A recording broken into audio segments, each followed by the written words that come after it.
punished. Last night, he said he's withholding all possibly Medicaid funds from Minnesota, which could harm 1 in 5 residents. Now, in New York, another state he's threatening, that's over 66,000 innocent kids, while pardoning, of course, 25 fraudsters and robbing victims of over $1 billion. Donald Trump should have to face the kids and parents who will be hurt, even though they've done nothing wrong. I want to know what the president and the House majority expect the parents of these kids to do. Many don't seem to care. He wants to pardon and protect more rich crooks and fraudsters who have robbed over $1 billion from innocent people. Now, in California, in my home state, this threatens over 176,000 kids. 176,000 kids. Well, he continues, of course, to pardon fraudsters and connected folks that have donated immense amounts of money to his campaign. Now, this hurts not just Democratic families, but Republican families. It's innocent kids, regardless of political party, who need childcare. We are in an affordability crisis, and the majority is not going after the real fraud that's being committed to the American public. Now, in Illinois, he has threatened funding for more than 62,000 kids. 62,000 kids. And finally, in Colorado, the other state that he's going after, more than 16,000 kids will lose funding. But we know, of course, that the president will let his friends get away with crime. And I want to point out one last thing, which is so important. While Donald Trump attacks these states, the Wall Street Journal on Monday reported a massive Mississippi scandal. Mississippi, of course, isn't on Trump's list. We don't have witnesses from Mississippi here today. Oversight Republicans aren't calling in Governor Tate. And I think the question is, why? We have real fraud happening, yet there's zero interest, apparently, in what's happening here in Mississippi and other places. Republicans want to cut benefits and attack states with Democratic governors. And what it's done, particularly in places like Minnesota, it has unleashed bigotry and hate. Minnesota child care centers have become the target of harassment and even vandalism and theft. Parents are afraid to drop their kids off in the morning and go to work. This is an opportunity, again, to attack for the House majority and smear innocent people without evidence. If we cared about fraud, we'd be starting at the very top. This is critical for the country and to actually take on fraud and abuse and the fraudsters that are being pardoned across the United States. Mr. Chairman, I yield back. Gentleman yields back. I'd like to now welcome our witnesses here today. First, we have Kristen Robbins, Chairwoman of the Fraud Prevention and State Agency Oversight Policy Committee and representative for District 37A in the Minnesota House of Representatives. Welcome. Next, we have Walter Hudson, a member of the Fraud Prevention and State Agency Oversight Policy Committee and representative for Minnesota's District 30A. Next, we have Marion Rarick, a member of Fraud Prevention and State Agency Oversight Policy Committee and representative for District 29B in Minnesota. Lastly, we have Brendan Ballou, a former special counsel at the Department of Justice. So thank you all for joining us, and we look very forward to your testimony today. This is an issue the American people are very interested in. Pursuant to Committee Rule 9G, the witnesses will please stand and raise their right hand.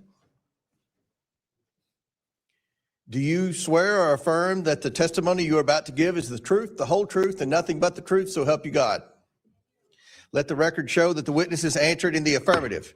Thank you all, and you may take a seat. We appreciate you being here today and look forward to your testimony. Let me remind the witnesses that we have read your written statements, and they will appear in full in the hearing record. Please limit your oral statements to 5 minutes. As a reminder, please press the button on the microphone in front of you so that it is on and the members can hear you. When you begin to speak, the light in front of you will turn green. After 4 minutes, the light will turn yellow. When the red light comes on, your 5 minutes have expired, and we would ask that you please wrap up. I now recognize Representative Robbins for her opening statement. Good morning, Mr. Chairman and members. Thank you for inviting us to testify.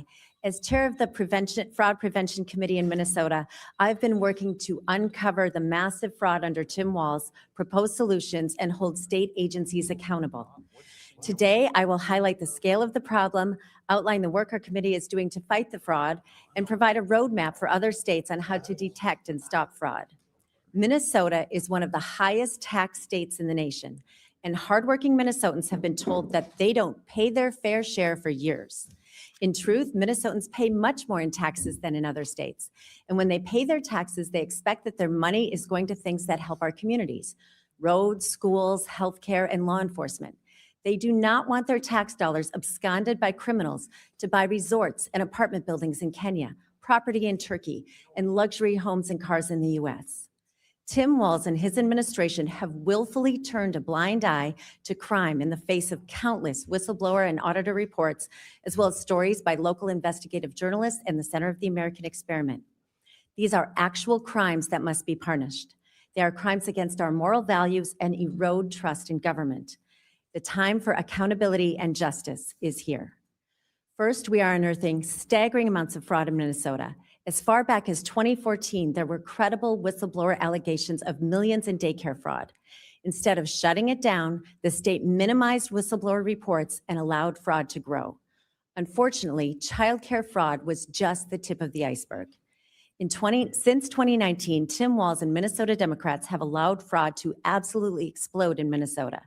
There's been more than $300 million in the Feeding Our Future child nutrition program scandal, and the Feeding Our Future prosecutions revealed that as many as half of those indicted also ran other Medicaid-funded programs.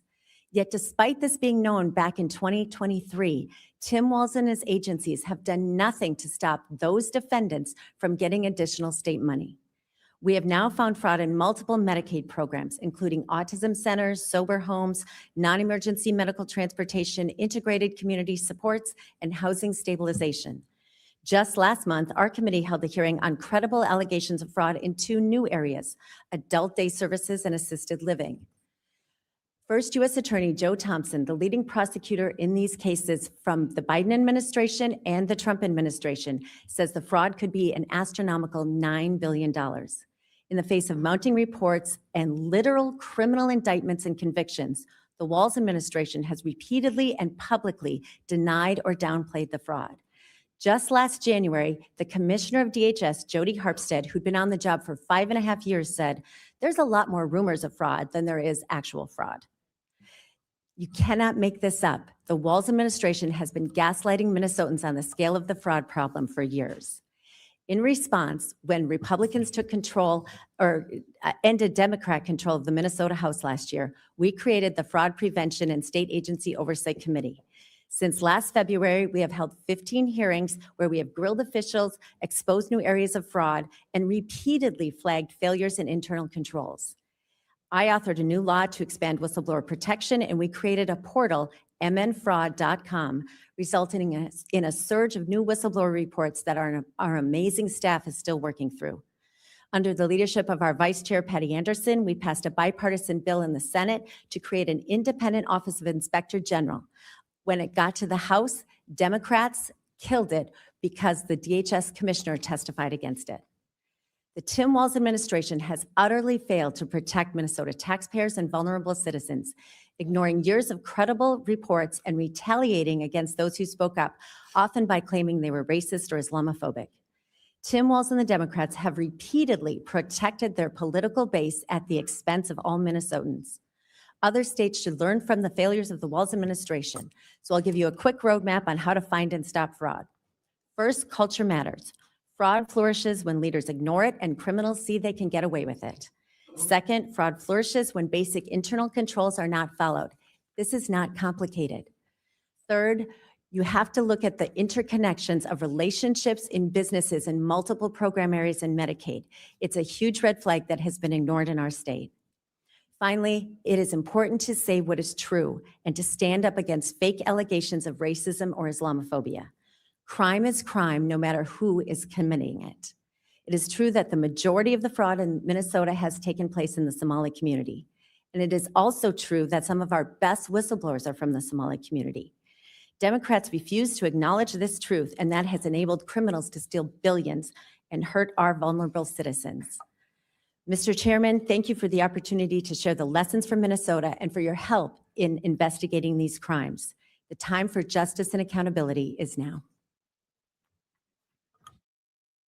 I now recognize Representative Hudson for his opening statement. Chairman, ranking member, and members of the committee, Thank you for the opportunity to testify today for the record. I am Minnesota State Representative Walter Hudson, a second-term member who sits on our House Fraud Prevention and State Agency Oversight Committee. The recent national conversation about fraud in Minnesota has been fraught with distractions, diverting from critical concerns regarding process, policy, and oversight to sideshow concerns about personalities and partisan politics. My role here today is to cut through all of that and provide you with a clear picture of a culture which has developed over many years around the several generous benefit programs which Minnesota provides to our residents. Well-documented oversight failures have led to a lack of program integrity, creating incentives for people to monetize programs beyond their legislative intent to turn benefits into business. Contrary to the claim just made by the ranking member that there is no evidence of this fraud, attached to my written testimony, you will find a document which collates several reports made over the past 15 years by Minnesota's nonpartisan Office of Legislative Auditor, along with transcripts of each of our hearings from the Fraud Committee, where we heard directly from staff and leaders within the state agencies which administer these programs. Here's what that record indicates. Within the state of Minnesota, government oversight has been unable to keep up with program expansion due to a combination of factors. One, rapid expansion of funding and provider participation. Two, payment systems that prioritize access and speed. Three, verification mechanisms that occur after funds are distributed. Four, oversight capacity that does not scale with spending. And five, diffuse accountability across agencies and contractors. This combination of factors has fostered a booming new sector of the economy that relies upon the continuation of and expansion of government programs to fuel private sector profits. I want to be clear, even when the law is being followed precisely by every jot and tittle, incentives still exist to abuse these programs and waste taxpayer dollars by diverting funding to profit centers rather than providing a safety net for those in temporary need. Now, criminal fraud is rampant. Deputy U.S. Attorney Joe Thompson, serving the District of Minnesota, has said that he could keep 1,000 prosecutors busy, but he's limited to a mere 25, only 5 of which are tasked with building fraud cases. He estimates that the total amount of criminal fraud over 5 years may reach $9 billion, which is fully 1/2 of the money that has been directed to these programs by the state. While Governor Tim Walz and other stakeholders dispute that assessment, the point I wish to emphasize is this. Whatever the actual number is, the full scope of the problem is not just criminal fraud, but a culture of profiting from government programs in perpetuity, not as a safety net, but as an industry. I have personally met and had discussions with folks who identify themselves as consultants for multiple entities accepting government benefits. They have made a career out of showing people how to leverage the gaps in government oversight to maximize benefit payments. Now, such conduct may not actually break the law, and that's the point. We have a system whereby an entire industry can operate under the color of law, raking in tremendous profits for individuals, all while having no incentive to save the taxpayer money or lift legitimate beneficiaries out of need. Instead, as the market for funneling benefits into businesses increases, so too does the perceived need for benevolent services. If nothing changes, if oversight is not tightened, if incentives are not changed, spending on these programs will only continue to increase with no commensurate increase in either public good or public confidence in our governing institutions. Thank you for the opportunity to submit this testimony for the record. I look forward to answering what questions I can. Thank you. I now recognize Representative Rarick for her opening statement. Good morning, Mr. Chairman and members. For the record, my name is Marion Rurick, and I am currently serving in the Minnesota House of Representatives in House District 29B. I am a member on the Minnesota House Fraud Prevention and State Agency Oversight Committee, which was recently formed in January of 25. I was first asked to serve on the committee on January 4th, and soon after, the 5 Republican members began to meet. During one of those discussions, I was asked to reach out to the Department of Human Services whistleblowers on X, now called Minnesota Staff Fraud Reporting Commentary. I had been following them in the previous year. I reached out through a direct tweet on X on January 16th, and the very same day I got a response back that yes, they would be willing to speak to the Fraud Prevention Committee. Since that first contact, Chair Robbins and I and Representative Hudson have had multiple conference calls with them, and we have had one in-person meeting. At that meeting, they were both former and current employees. I've continued to message with them very often, sometimes daily, and their collective message has been completely consistent. Instead of focusing on fraudsters, DHS leadership instead focused its surveillance on employees. Since then, their expressed fear of retaliation has intensified under an avalanche of fraud in Minnesota. Their numbers have grown from 480 DHS employees, both current and former, to over 1,000 across multiple state agencies. They have told me repeatedly how grateful they are to the House Fraud Prevention Committee for focusing our attention on fraud in the state programs, using their inside information while keeping them completely protected. They have explained that they live in a constant state of fear of retaliation.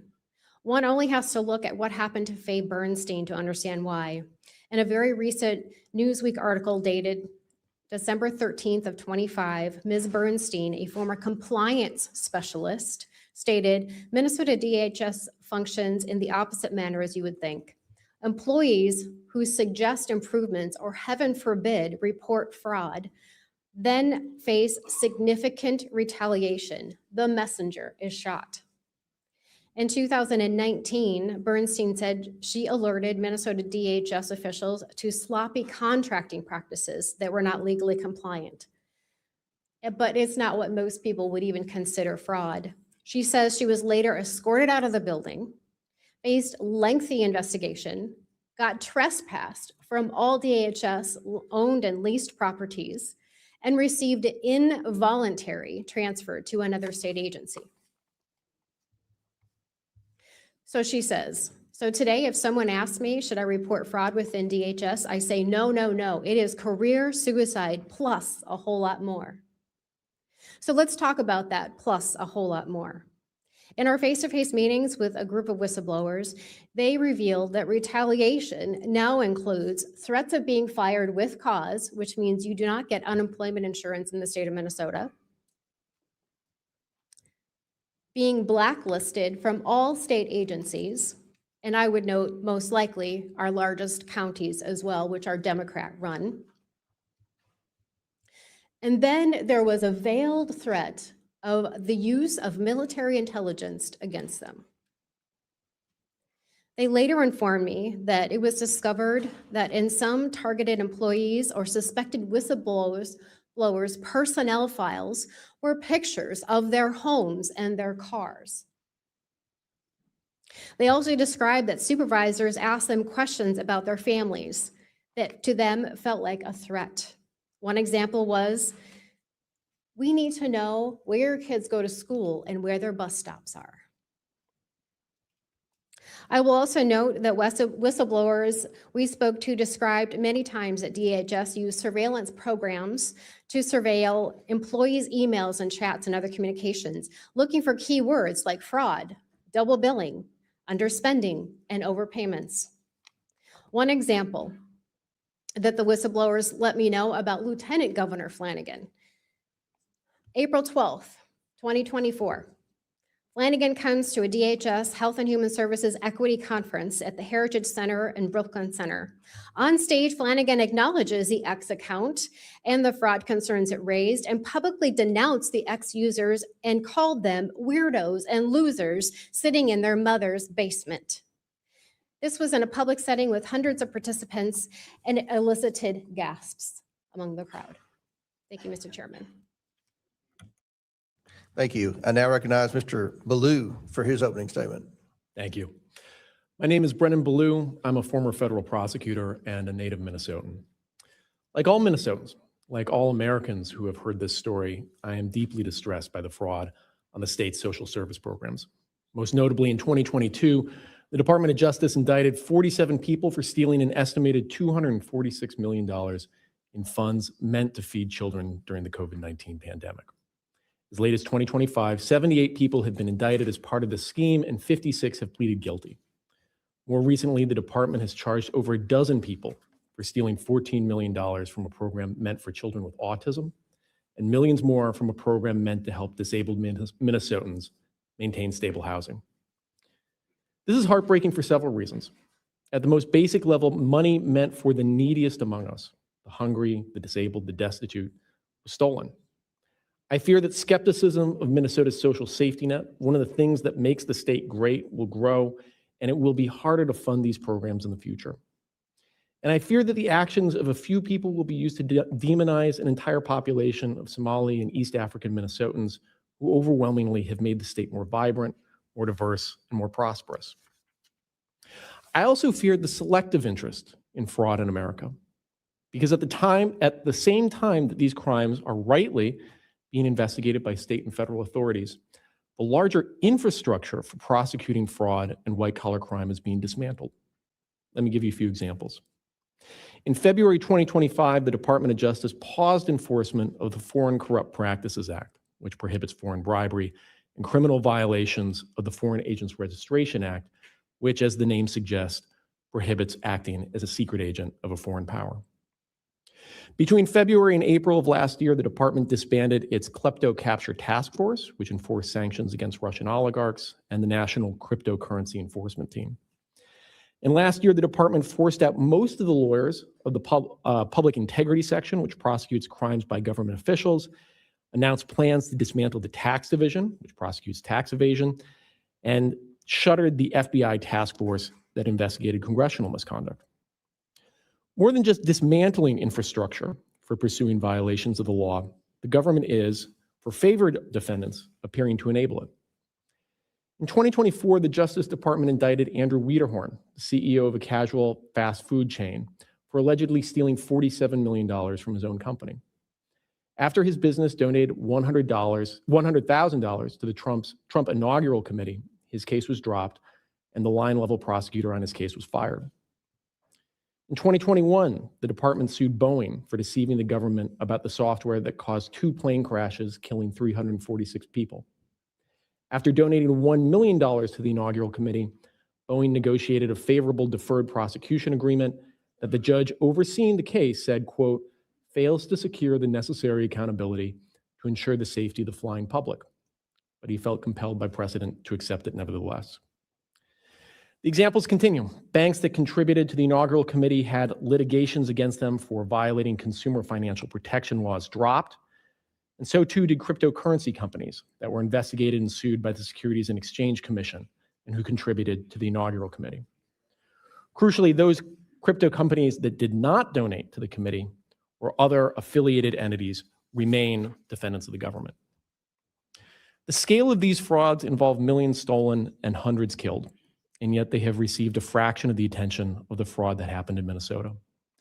This concerns me because we are both dismantling our infrastructure for fighting fraud and providing a roadmap for how those fraudsters who are prosecuted can buy their way out of justice.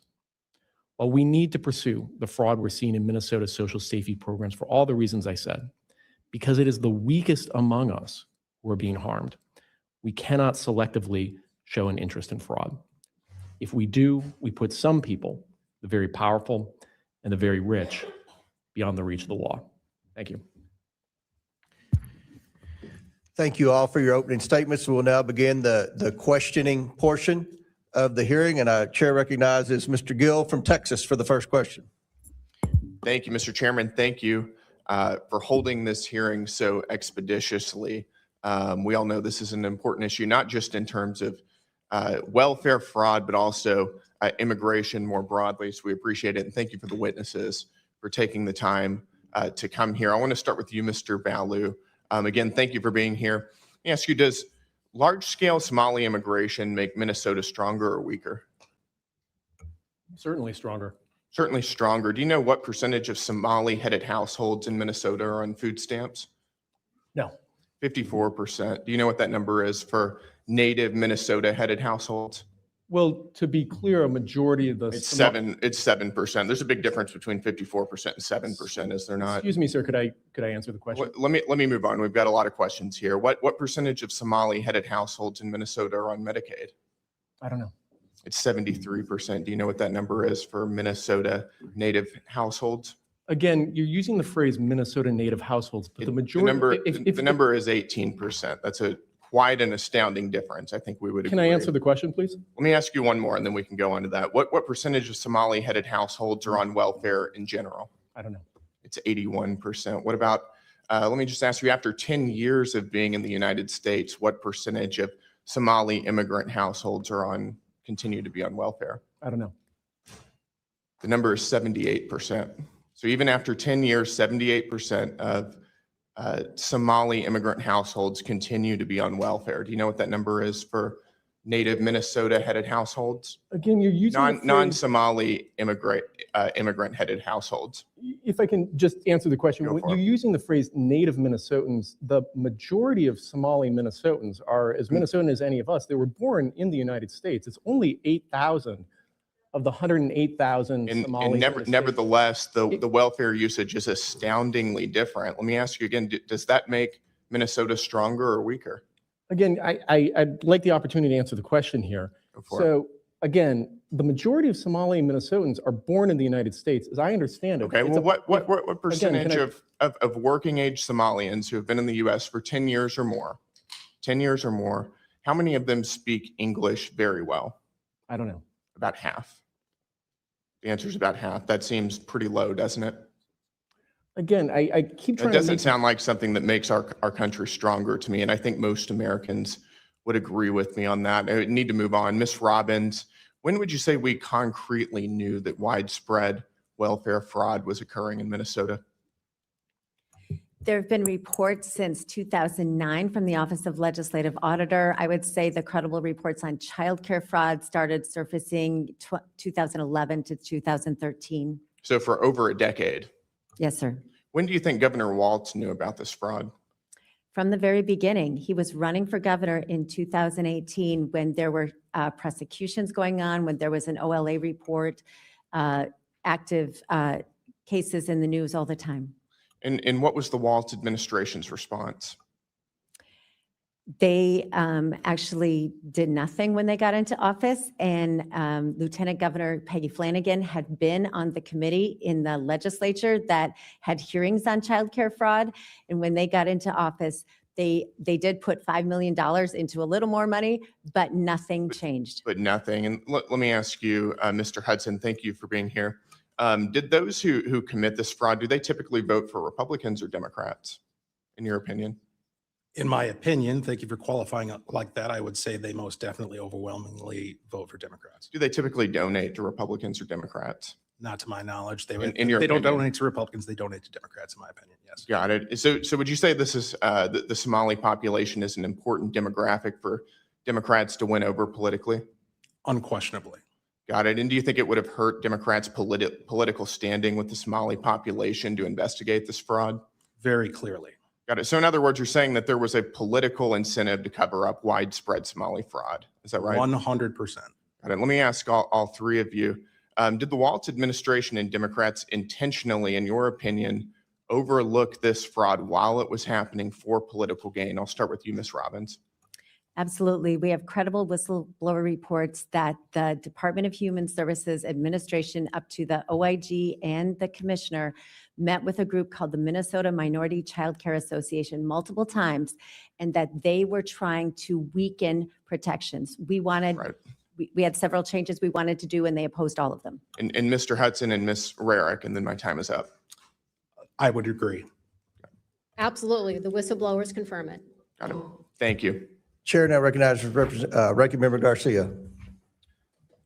Thank you. I just want to clarify one thing. I just want to just be very clear that a vast majority of those Somali Minnesotans are United States citizens, and Somali Americans have as much right to access those services, or any Somalis, as United States members of Congress. They have the same right to access services, and we're talking about U.S. citizens. Let me also just clarify, Mr. Hudson, you said in your opening remarks that I had said that no fraud exists, and I think you can feel free to run the tape. That's not exactly not what I said. What I have been talking about, what's important for us to remember, is that wherever fraud exists, we should take it on, and we should hold folks accountable.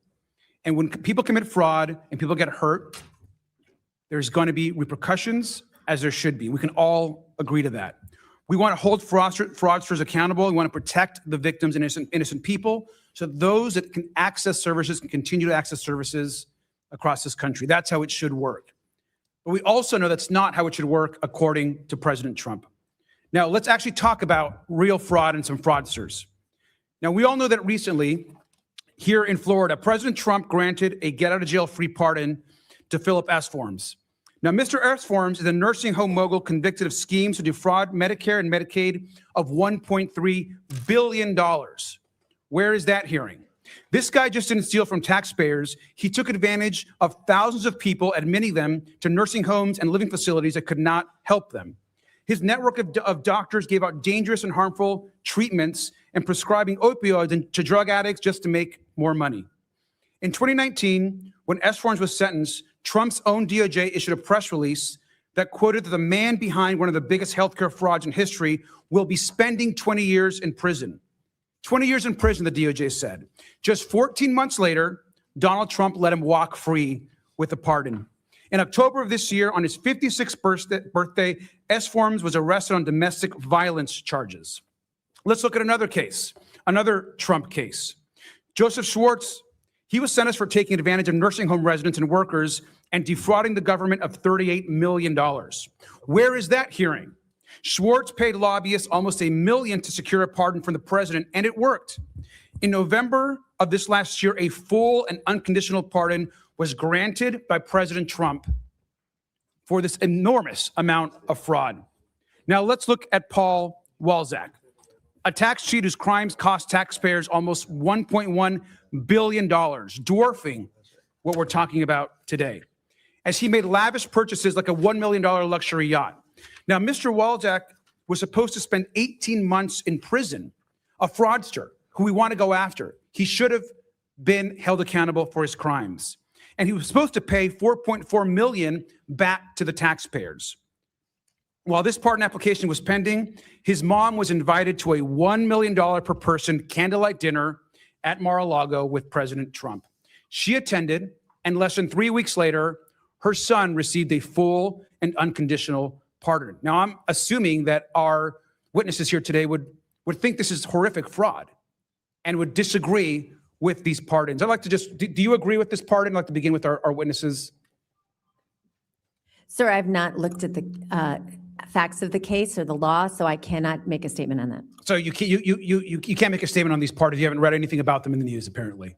These are pardons to criminals and fraudsters that our witnesses clearly have no interest in. Now, in Trump's America, rich people can rip innocent people off whenever they want and get a pardon. And the answer to fraud here is to cut off benefits to innocent people. Most of these folks are innocent people and kids who just need their services. Donald Trump's decision to freeze $10 billion in social services funding to 5 states does not hold criminals accountable. It hurts the very people who are harmed by fraud in the first place. Mr. Ballou, just finally, you are from Minnesota yourself. How are Minnesotans on the ground being hurt by Trump's political retribution crusade? Well, the practical effect is that the pause on payments for childcare services and Medicaid services is going to result in hundreds of thousands of the neediest Minnesotans being denied, in some cases, literally life-saving payments. And also, as we've been discussing here, there is a large, of course, immigrant community and a community that makes Minnesota stronger. Can you tell us how innocent people in the Somali community are being directly harmed? Well, you hear about the threats that are happening against the Somali community. You're hearing about the broad demonization that's happening against them in the media generally. I think, I know we're running out of time here, but if you look at the statistics, I believe it's 82 Somali Americans have been indicted so far. Out of 108,000 Somali Minnesotans in the state overall, that's something like a 0.07% criminal rate. When you compare that to 1/3 of all Americans have a criminal record, and I think it's 40% or approximately of white men under the age of 23 have been arrested. I don't think the statistics really compare. Thank you, sir. And I yield back. Without objection, House Majority Whip Emmer, Representatives Finstad, Fishback, and Stauber of Minnesota are waived on the committee for purpose of questioning the witnesses at today's hearing. Without objection, so ordered. Mr. Chairman, Chair I now seek recognizes- recognition to make 2 motions for subpoenas. I was going to recognize the whip, but if you have a motion or state your, I'd like to Yeah. make a motion to subpoena Neville Singham, a U.S. billionaire with reported ties to the CCP that's been funding extremist organizations, fueling division and civil unrest in this country, especially regarding the ICE riots last summer, as well as I'd like to make a motion to subpoena the ADL CEO, Jonathan Greenblatt, for stifling free speech by listing the phrase America First as hate speech and Turning Point USA as a hate group. a motion has been made. The committee will hold this motion in abeyance until the end of the committee hearing. The committee will now proceed with today's hearing. On a point of order, Mr. Chairman, will we get a written copy of that? Because that was a lot to go through. Okay, yeah, we'll work with Representative Luna and get a copy. of Thank you. that. All right. Chair now recognizes Majority Whip from Minnesota, Mr. Emmer. Thank you, Chairman Comer, for holding this important hearing. As I said on Monday, good riddance to Governor Walz, but he cannot escape accountability for the estimated $9 billion in fraud. How did this happen? And where the hell has the Twin Cities media been? The Star Tribune is complicit. They have had this story for years, if you just heard, and they've refused to report anything on it. In fact, they continue to try and cover up. Our Minnesota Republican colleagues have demanded answers and accountability for years, but have seen nothing from Walz, his administration, our Democrat colleagues like Tina Smith, Amy Klobuchar, Ilhan Omar, and Angie Craig, or the worthless Star Tribune. Thank God for President Donald J. Trump for finally bringing attention to this issue. Representative Rarick, I'm going to begin with you. You've been working on this issue for years. You've spoken to the whistleblowers personally. Is that correct? That is correct. You have an understanding that 1,000 whistleblowers running an account on X have come forward to expose fraud in Minnesota state agencies, and they have been entirely ignored by Tim Walz and have even been retaliated against. Is that accurate? That is correct. Even this morning, I got another message. Well, in your experience, are their claims credible or are they politically motivated against Walz? They're completely credible, not politically motivated. In fact, many of these are Walz administration employees, correct? They are actually Democrats as well. Can you quickly give us one example of the retaliation these folks have been facing? Yes, I can. In my opening statement, I mentioned that the most severe ones was that they would be fired with cause, so they couldn't have unemployment insurance, that they would be blacklisted from all state agencies, and I bet that it's also Hennepin County and Ramsey County, as you know, those are Democrat run, and much, much more. Based on what you've learned, Representative, over the last several years, do you have any doubt that Governor Tim Walz knew about this fraud as it was occurring? He absolutely knew that it was occurring. Thank you. The Housing Stability Services Program was estimated to cost about $2.6 million per year. But before it was shut down last October, it was on track to run about $122 million in 2025. In fact, I think they sucked $161 million out of it from the point it started in 2020 until it was finally shut down. Isn't that correct? That is correct. And Joe Thompson believes that 90% of that was fraud. Yeah. The Quality Leering Center, as uncovered by Nick Shirley, received almost $10 million in funding. Is that accurate? I believe it is. There are more than 80 autism centers in Minnesota under investigation. Is that true? I believe it is, yes. It's clear that someone is criminally complicit. You can't just let this amount of money get out of your administration over a period of 7 years without knowing. There was a hearing in the state regarding the fraudulent housing stabilization program, but before that hearing, Governor Walz fired the official who was slated to testify so that they could not testify and expose what was happening under Governor Walz's watch. Has Governor Walz or Attorney General Ellison fired anyone else to your knowledge, Representative?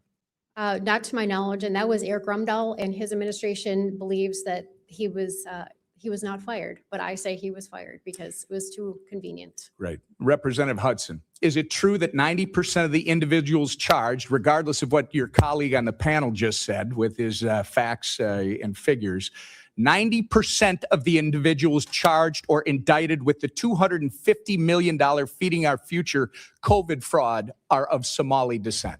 I believe that to be correct. Are you aware that in a 2021 video, Mr. Ellison promised that he would obstruct his own agencies in their investigation of Somali fraud? I am very much aware of that.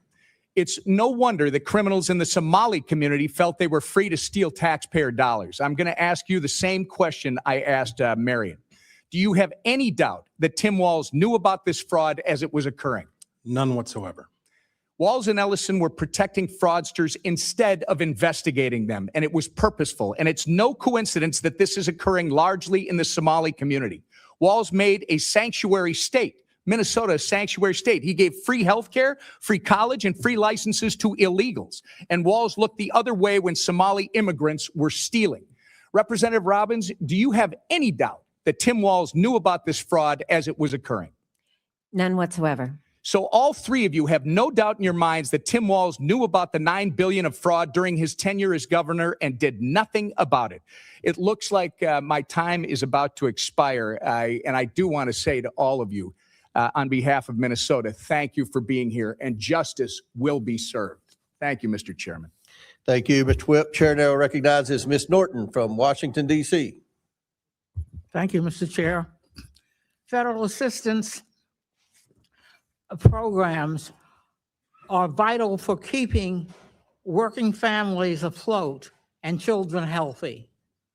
Nearly 25% of adults and nearly 50% of children rely on federal assistance, including child care funding, Medicaid, and Children's Health Insurance Program, and the Supplemental Nutrition Assistance Program. Fraudsters targeting government programs have a uniquely harmful impact on Americans.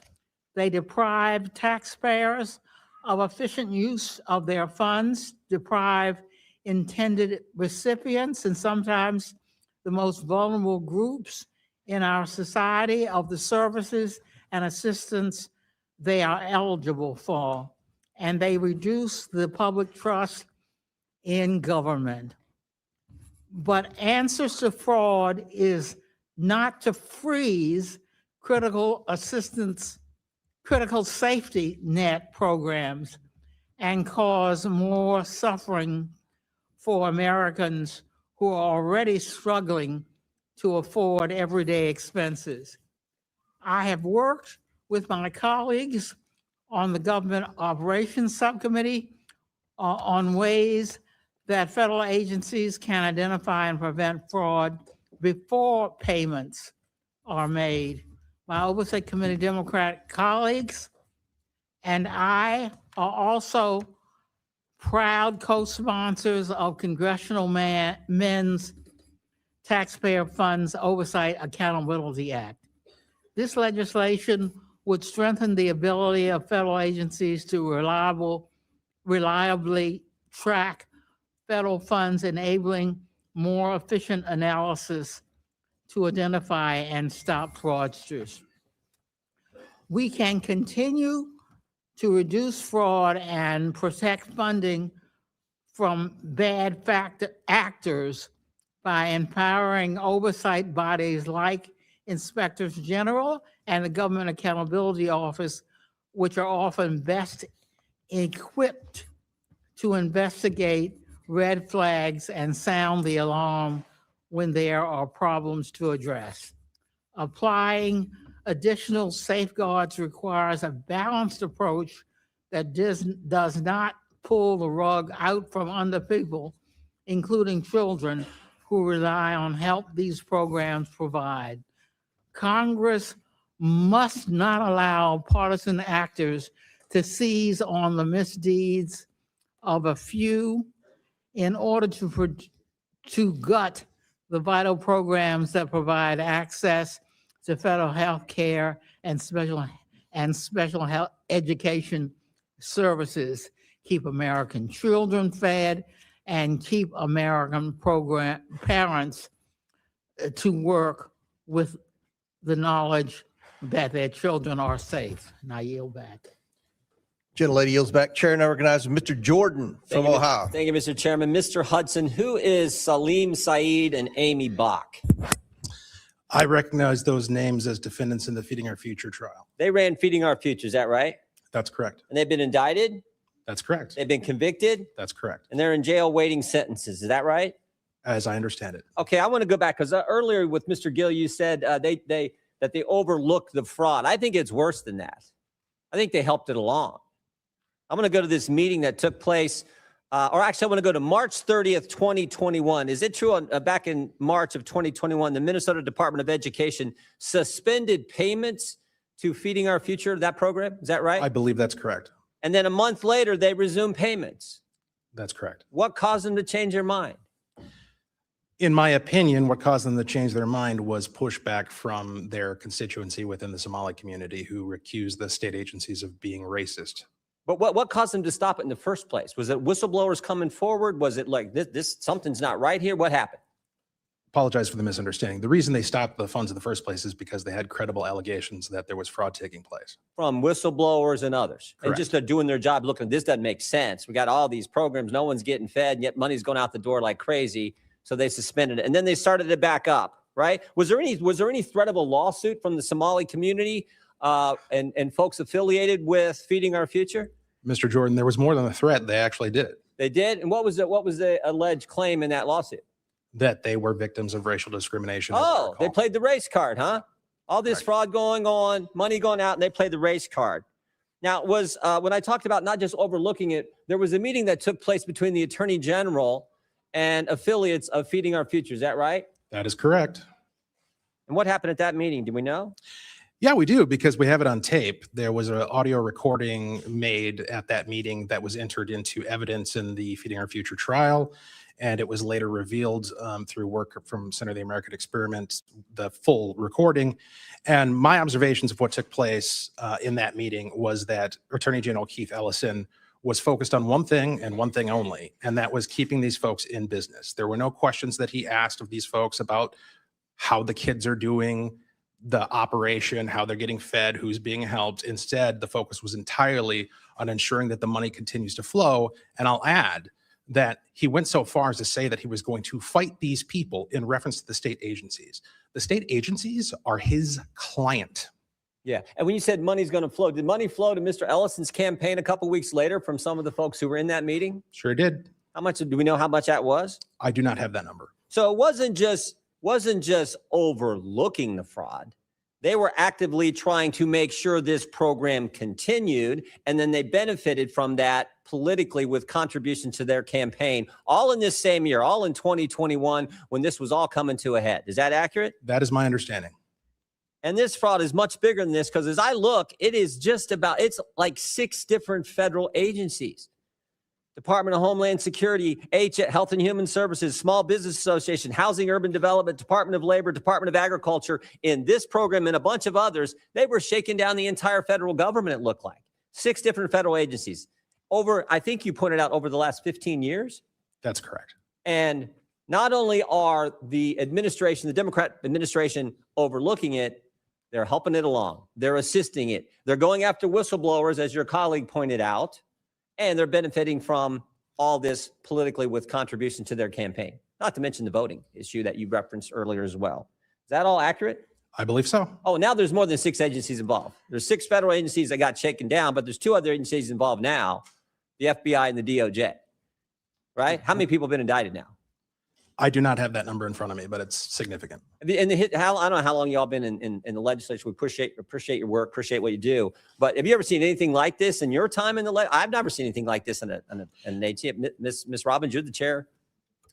No, sir, we have never seen anything on this scale. It is unbelievable. As Joe Thompson said, it is breathtaking and cannot be overstated. Yeah. Well, God bless you all. Ms. Rankin, or Ms. Rarick, excuse me, I'll give you the last word. Thank you. So I've been there since 2013, and I have been yelled at by Democrats over and over again throughout our time there to say that there is no fraud. This is just made up. Yeah, this is the template. You see this all the time. The left will tell a lie. We're feeding kids when they're not, when they're just shaking down the taxpayer. The left will tell a lie. The media will report the lie or not report when the truth comes out. And then when you tell the truth, they call you a racist. It's as old as time. We see it all the time. This is so wrong. God bless you all for coming forward and getting the facts to the people in Minnesota, and more importantly, to the people of this great country. I yield back. Gentleman yields back. Chair recognizes Mr. Lynch from Massachusetts. Thank you, Mr. Chairman.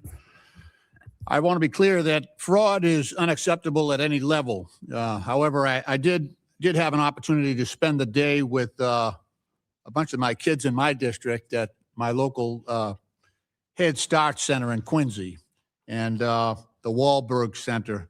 And they actually are able to feed those kids breakfast, lunch, and a snack for $6 a day.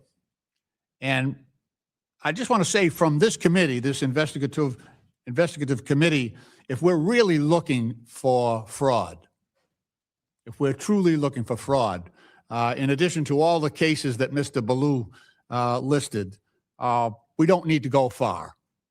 I can even suggest the address, 1600 Pennsylvania Ave. If we're looking for fraud in this country, that's a great place to start. That's a gold mine for looking for fraud. And I'll just give one example. You know, you don't have to go back in time very far to see a great example of the fraud that's been put upon this country. Last month, President Trump put his name on the John F. Kennedy Center for the Performing Arts. For those of you who are too young to remember, JFK was a war hero from my state. He was an Irish Catholic, first Catholic elected president. Fought a lot of bigotry during his time trying to become president. He actually stood up to the Russians. But he was a war hero, a decorated war hero. He's the only United States president who ever have received the Purple Heart. He also received the Medal of Valor from the Navy and the Marine Corps because during World War II, he was commanding a PT boat, PT 109. His vessel was struck by a destroyer in the South Pacific. And he actually risked his life to save his crew members. And after he was assassinated, LBJ, Lyndon Baines Johnson, his successor, and the United States Congress at that time recognized his service and sacrifice to this country by naming the Performing Arts Center after him.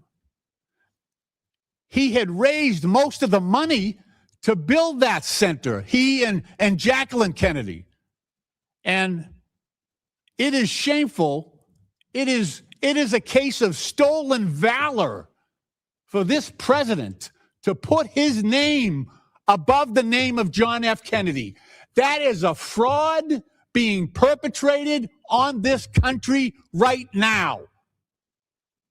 And if we're really interested in rooting out fraud, how about starting right there? I have legislation that will take Trump's name off that building and restore it. You know, Congress acknowledged Kennedy's service and sacrifice to our country. He sacrificed everything for this country. And yet we have allowed this to happen. And we have allowed that fraud, that valor to be stolen from John F. Kennedy. It's wrong. It is wrong. And while I know Trump has his supporters and his minions, and there is no depth to the shame that they will stoop to.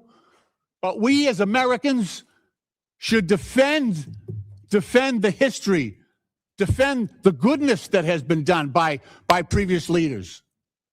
It's ironic that Jacqueline Kennedy actually established the White House Historical Society.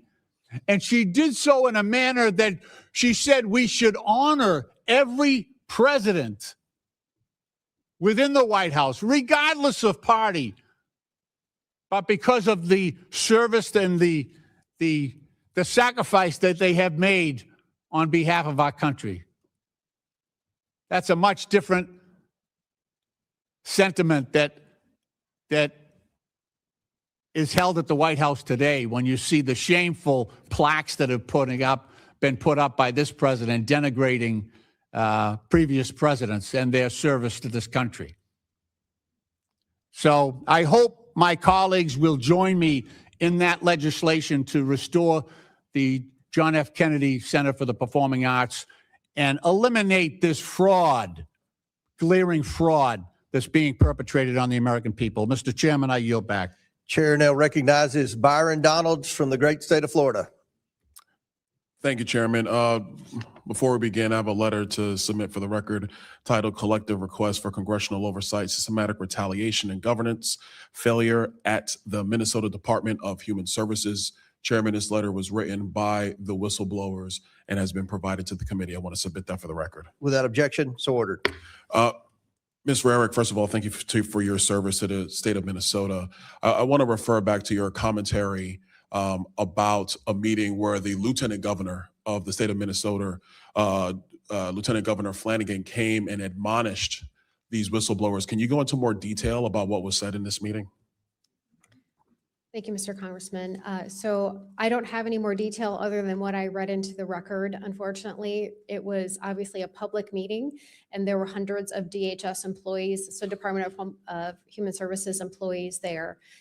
It was a story that's been reported multiple times on the X page, but I don't have any more details than that, other than the fact that that wasn't the only time that she retaliated. Do you think that the lieutenant governor was operating outside of the purview of Governor Walz?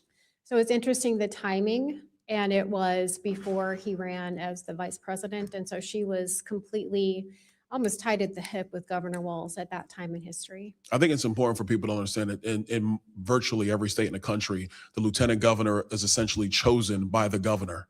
And so lieutenant governors typically do not operate outside of the purview of the governor. It's kind of their job to, play QB2, if you will, to the governor. So would it be clear to state that the lieutenant governor's comments trying to railroad whistleblowers, trying to demean whistleblowers and discourage whistleblowers was at the directive of Governor Walz?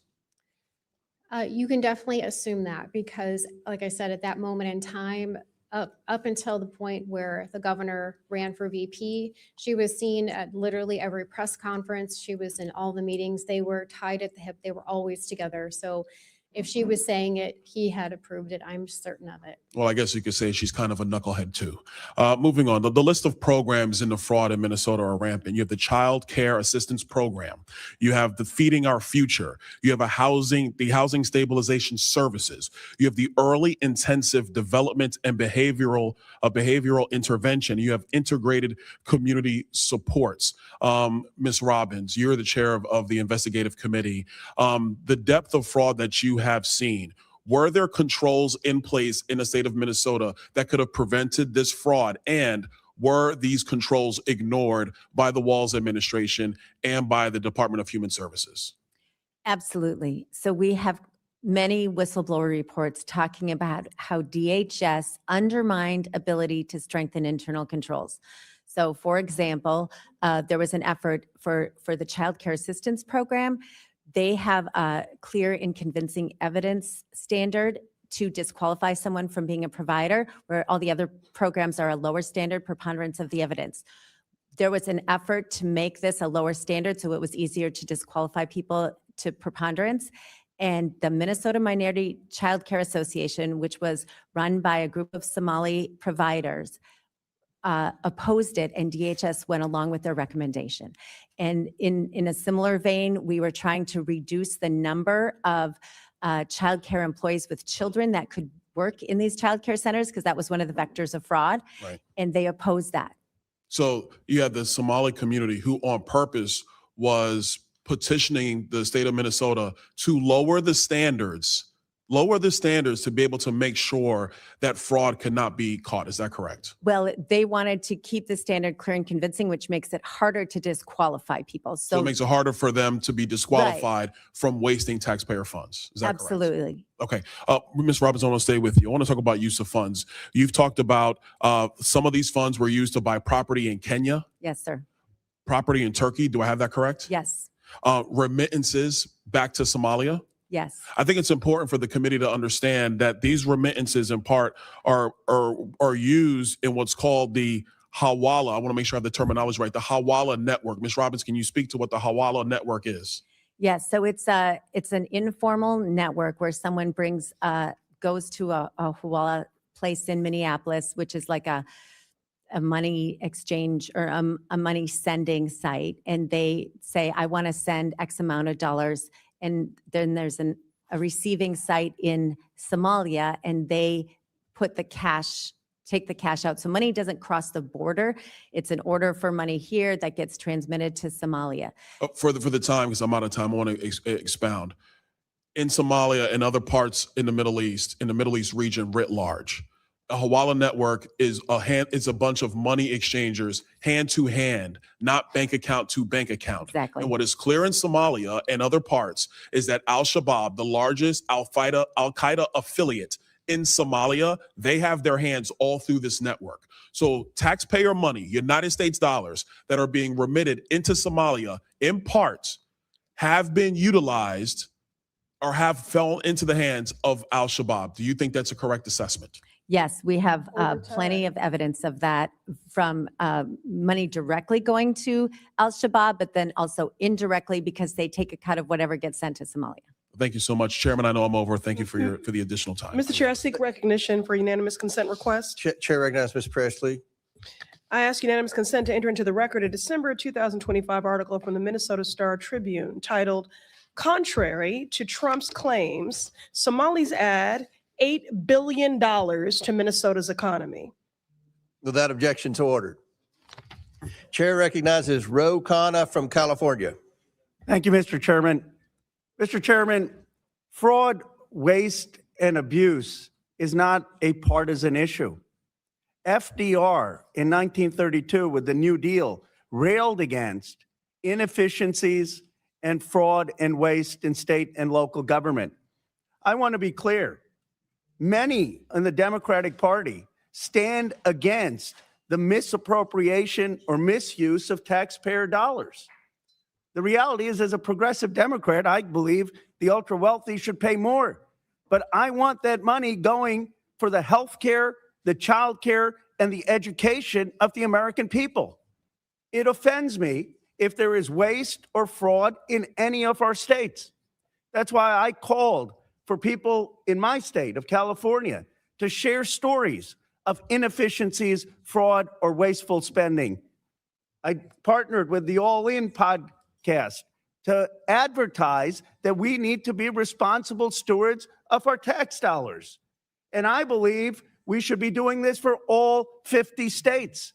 I challenge my colleagues on the Republican side. Let's have an audit of all 50 states to make sure that government money is being spent wisely.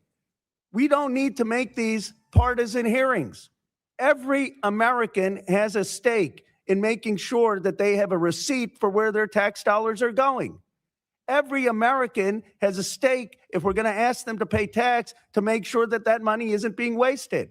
And I'd like to see this committee work together to stand up for basic fairness of the American taxpayers. I certainly am going to do that in the state of California, and we should be doing that in all 50 states. Thank you, Mr. Chairman. Thank you, Representative Khanna. And I believe you're sincere, and we want to work with you on fraud in any state. If it's a Republican state, Democratic state, we don't care. The mission of this committee is to root out waste, fraud, abuse, and mismanagement. and we would gladly work with you. Thank you, Mr. Chairman. Yes, sir. Mr. Chairman, Uh, Mr. Chairman, Chair recognizes Mr. Biggs from Arizona. I have a UC request. Proceed. Thank you. First one is Arizona has recovered just 5% of taxpayer dollars lost in a $2.5 billion Medicaid fraud scheme. Without objection, so ordered. And I'll save the rest for the future. No, I've got a bunch more, but not right now, Mr. Chairman. Okay, all right, thank you. Chair recognizes myself for 5 minutes of questioning.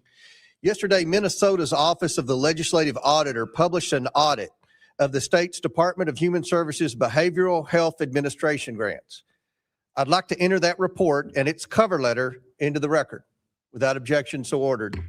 The cover letter of this report states, quote, however, during the course of our audit, we identified a number of documents that the Behavioral Health Administration either backdated or created after our audit happened, end quote. It sounds like Governor Tim Walz's Department of Human Services may have been fabricating evidence by creating documentation after the fact to mislead voters, to mislead auditors. This new report noted that one grantee who received nearly $680,000 from this agency for 1 month's work, but could not provide any documentation or proof that any work was actually completed. What's more, and this is the kicker, the report notes that the grant manager who approved this money left the agency within days of approving the grant to take a job with the very same grantee that they approved money for.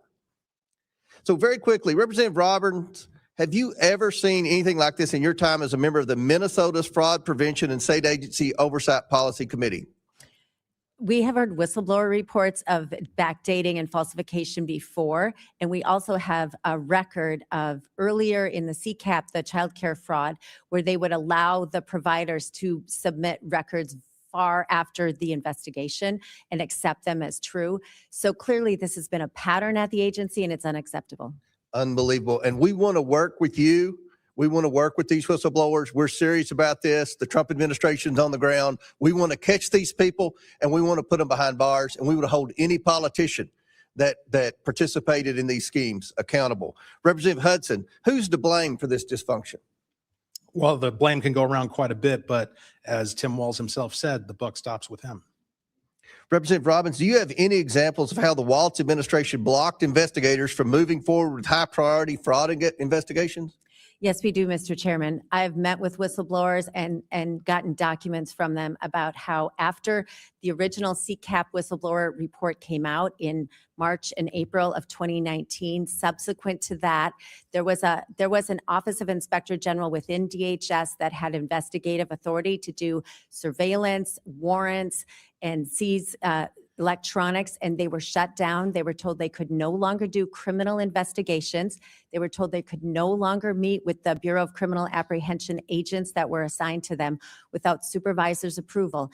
And instead, when they found one of the other members talked about how they changed the language. They went from calling it fraud to calling it overbilling. And they created an overbilling committee to all the investigative agents now couldn't do criminal investigations, and they had to flag issues of overbilling, and then a committee would decide if any of that overbilling would be recouped. Committee appointed by Walz? No, appointed within DHS. Oh, appointed by the own bureaucracy. Yes, so they shut down criminal investigations. They created a committee to call it overbilling and decide if overbilling investigations would even try to recoup the money. This is evidence that Tim Walz interfered with investigators who knew there was fraud. The rumors of fraud have been taking place. I've been hearing them for a decade, and yet he interfered to try to obstruct their investigation of fraud.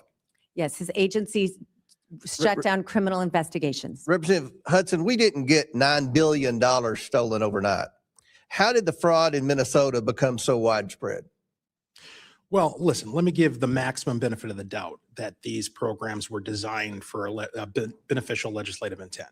Of course. The way that it happened was by when people recognized that the system wasn't working and they raised those concerns were ignored, and a culture suppressing raising those concerns was fostered by the Walz administration.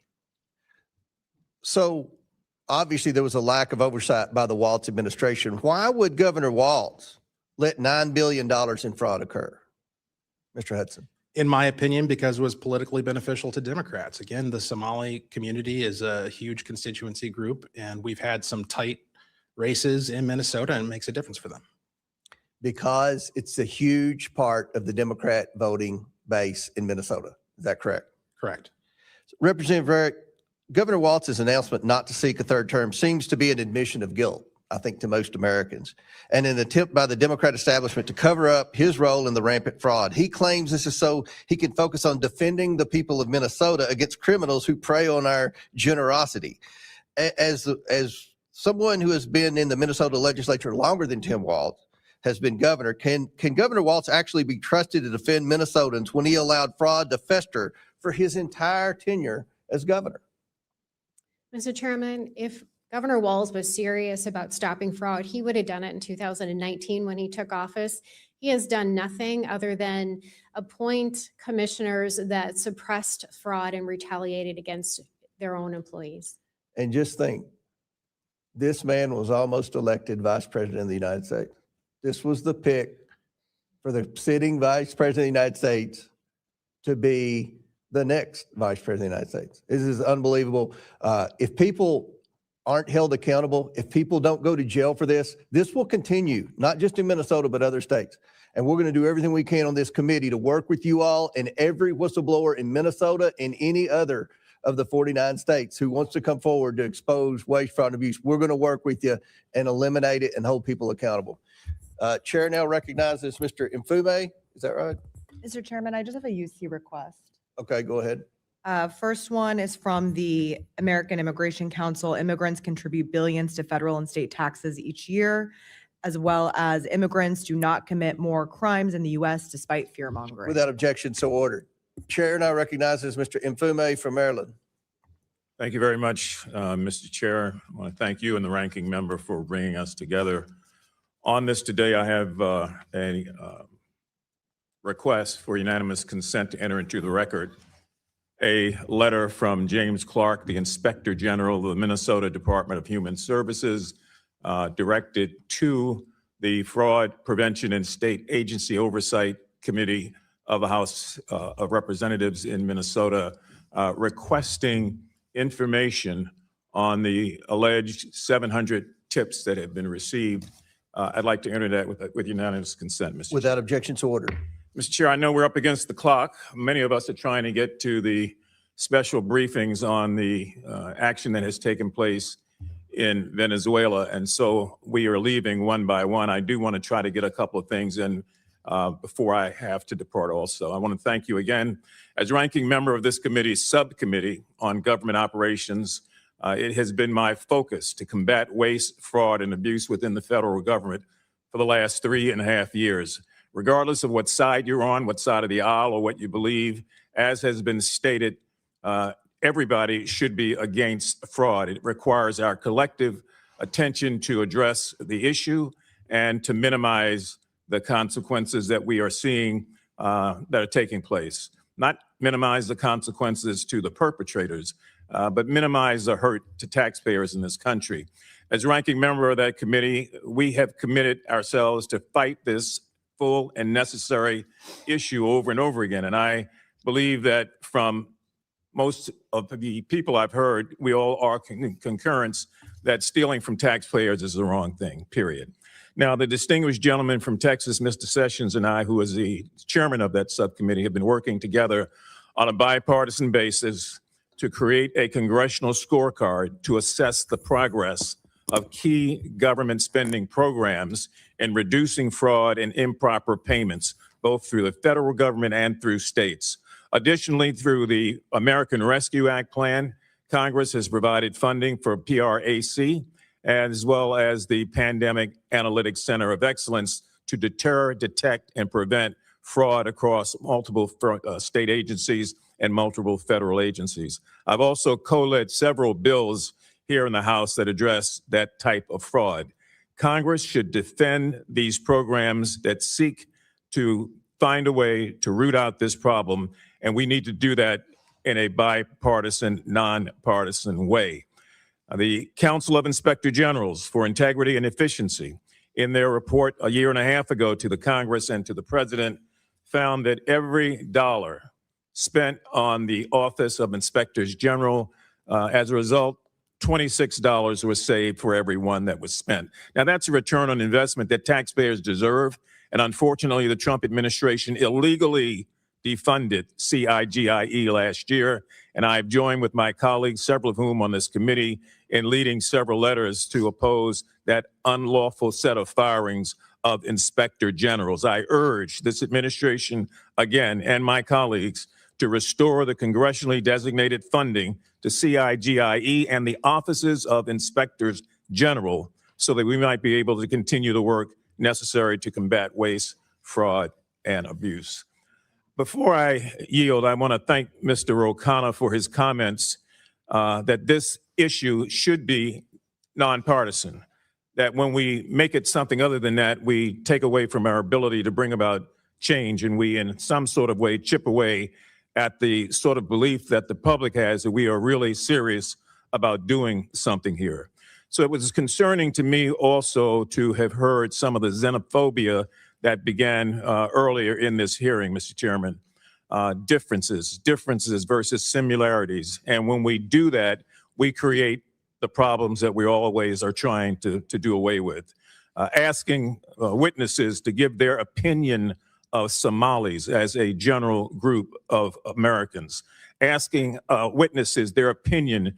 Do you think they vote for Democrats? Do you think they just give money to Democrats? Asking their opinion. What is your opinion of Somalians?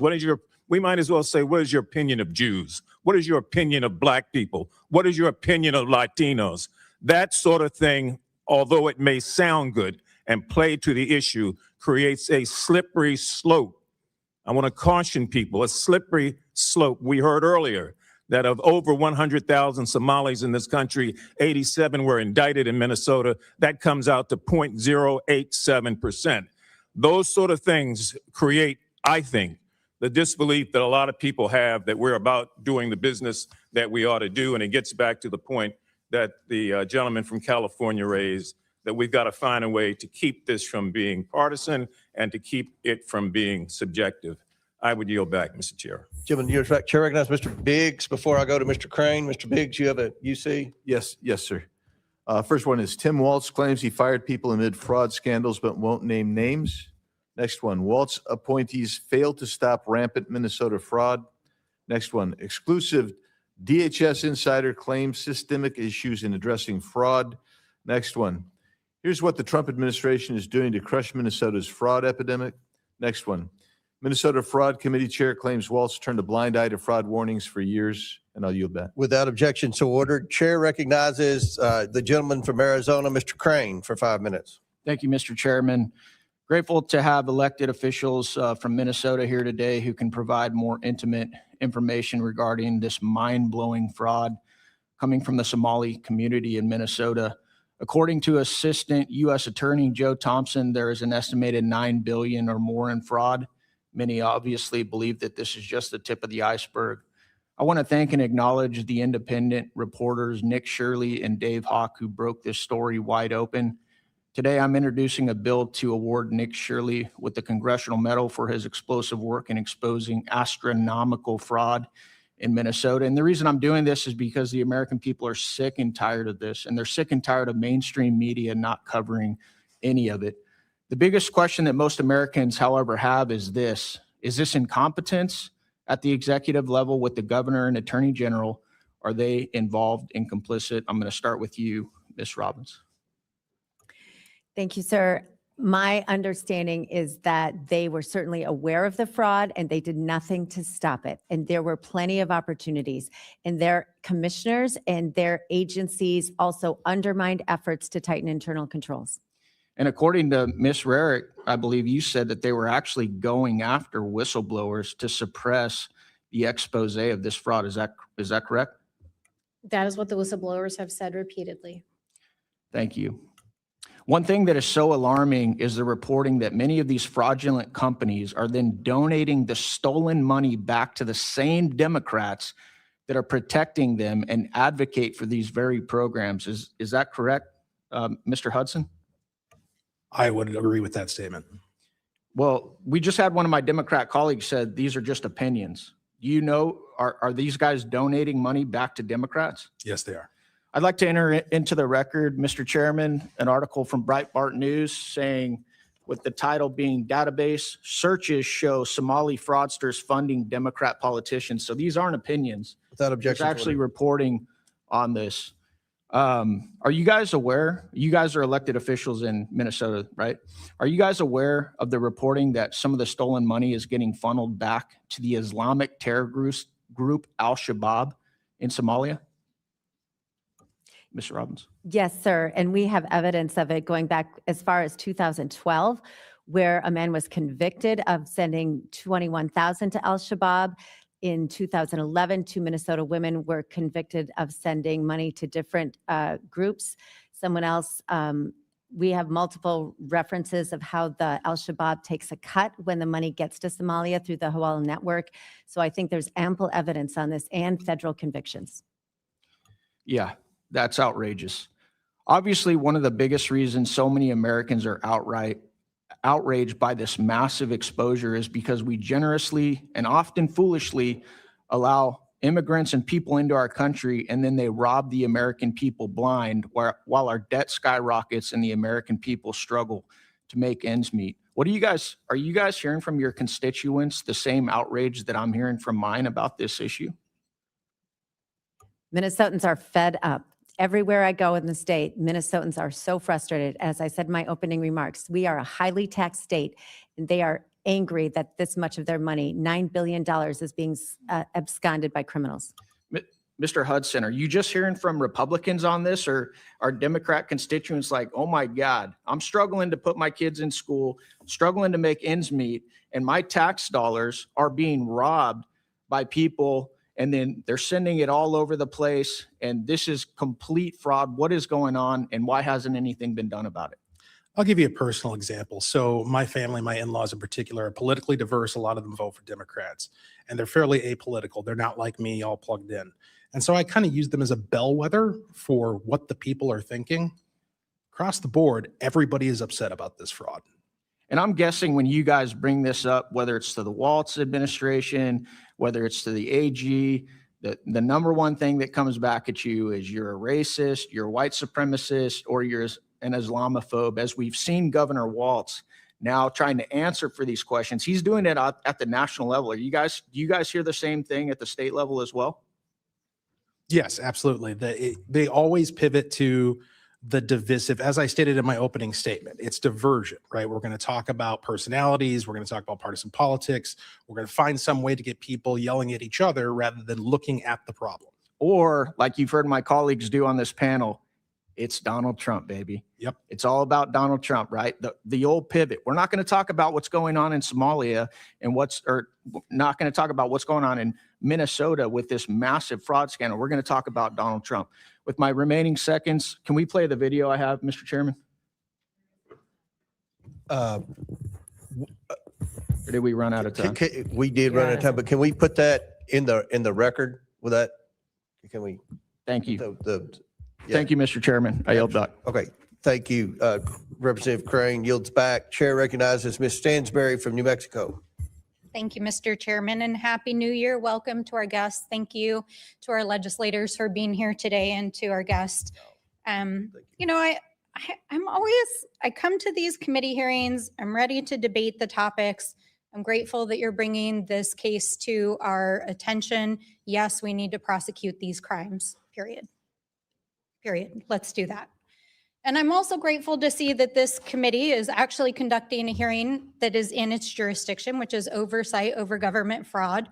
But I do have to say, to my colleague's point that was just made, that I am surprised to see the focus, given that the President of the United States and the administration are engaged in fraudulent behavior literally daily, including just a few days ago, invading a foreign country, using the United States military to take their oil and notifying oil and gas companies before the United States Congress, and the president claiming last night that he is personally going to control the oil and give government kickbacks to oil and gas companies.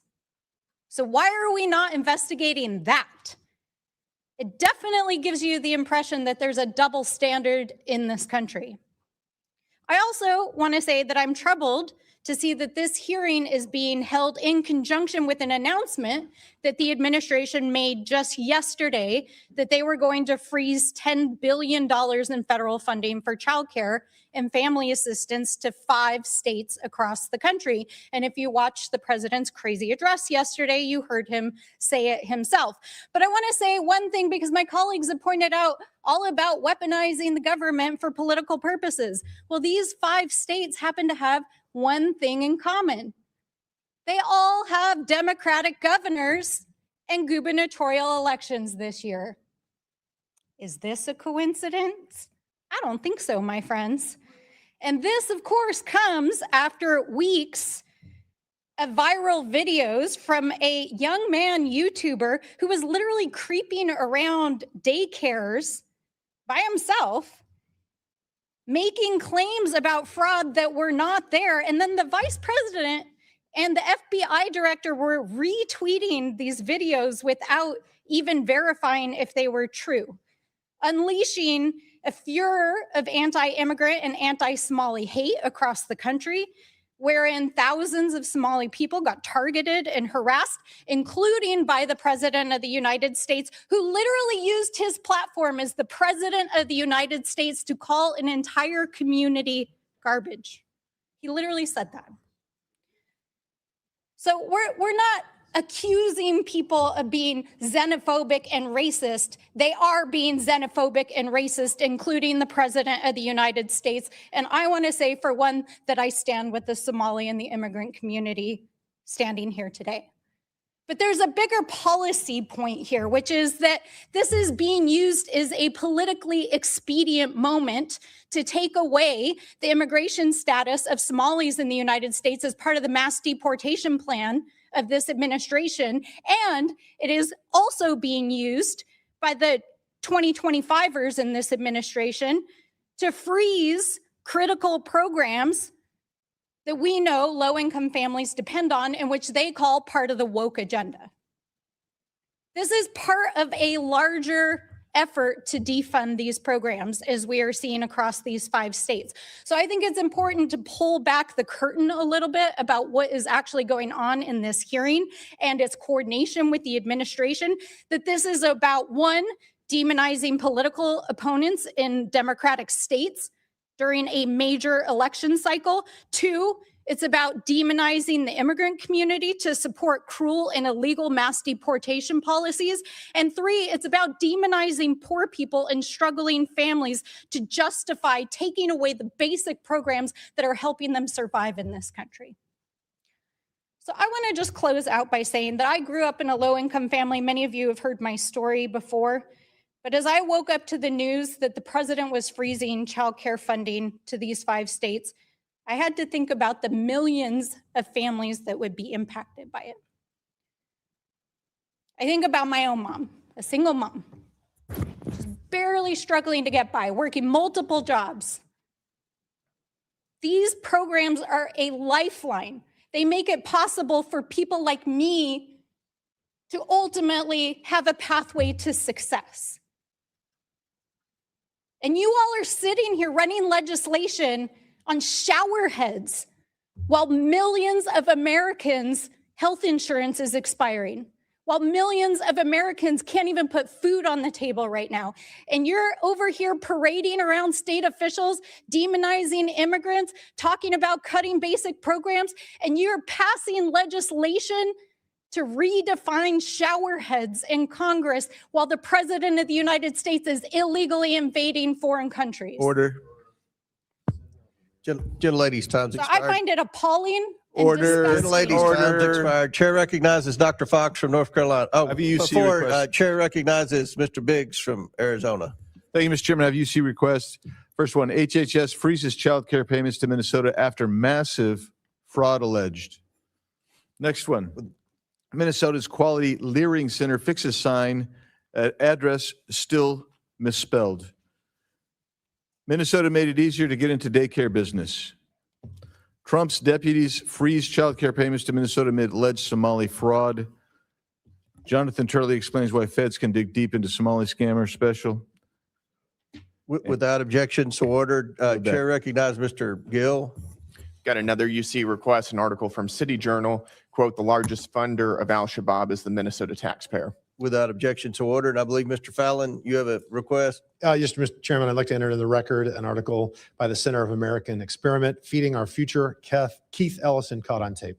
Without objection, so ordered. Chair now recognizes Dr. Fox from North Carolina. Thank you, Mr. Chairman, and I thank our witnesses for being here today.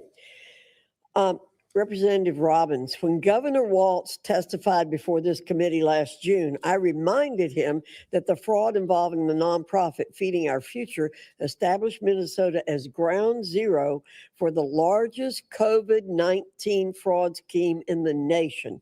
Feeding Our Future took $250 million in federal funds out of the mouths of hungry children, which amounts to $1,600 per child living in poverty in Minnesota. According to the FBI, the $250 million in federal taxpayer money was funneled, quote, into luxury homes, cars, and lavish lifestyles while families struggled, end quote. The FBI stated it, quote, will not allow criminals to rob federal programs and walk away unscathed. We'll expose their schemes, dismantle their networks, and ensure they face the full weight of justice, end quote. Last June, Governor Walz assured me that he, quote, wholeheartedly, end quote, supported the federal government's efforts to bring to justice those who stole federal taxpayer money at the expense of hungry children.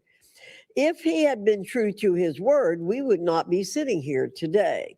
However, the committee's back today because the Feeding Our Future scam is just the tip of the iceberg of fraud in Minnesota and perhaps beyond. Representative Robbins, Democrats in your state have tried to dismiss your inquiry into the Feeding Our Future fraud as a partisan political exercise.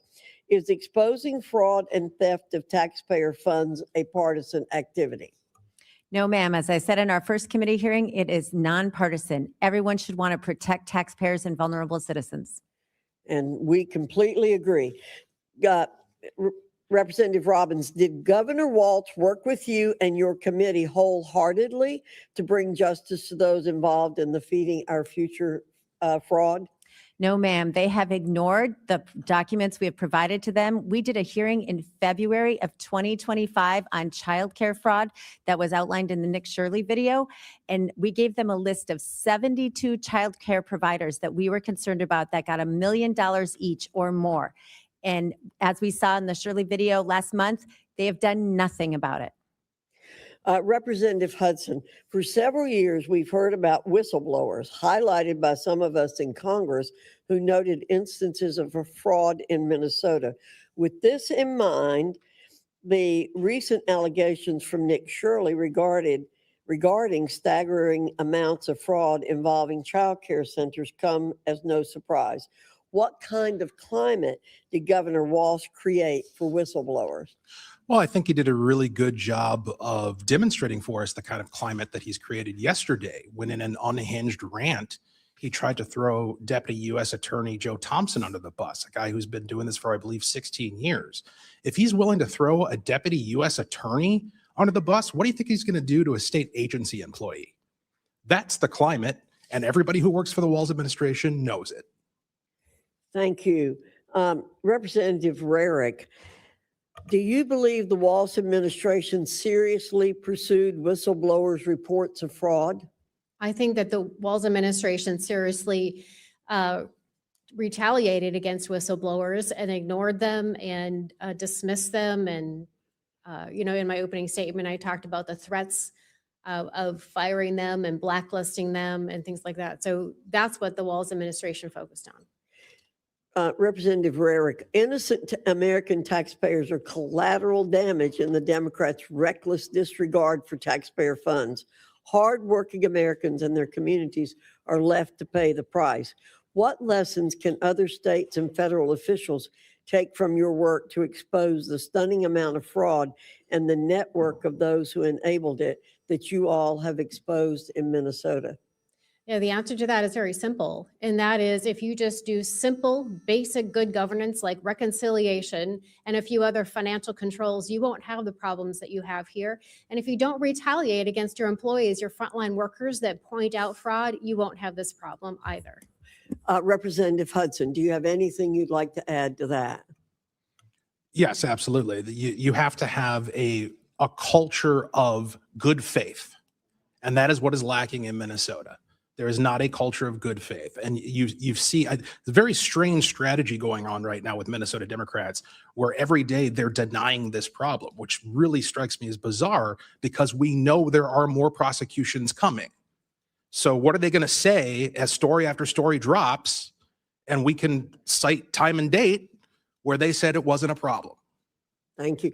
And Mr. Chairman, I'd like to note that it was the Education and Workforce Committee when I was chair that first brought this issue to the public's attention, and we got nowhere under a Democrat administration. Thank you, Mr. Chairman. I yield back. Exactly correct. Thank you, Dr. Fox. Chair recognizes Ms. Summerlee from Pennsylvania. Thank you, Mr. Chair.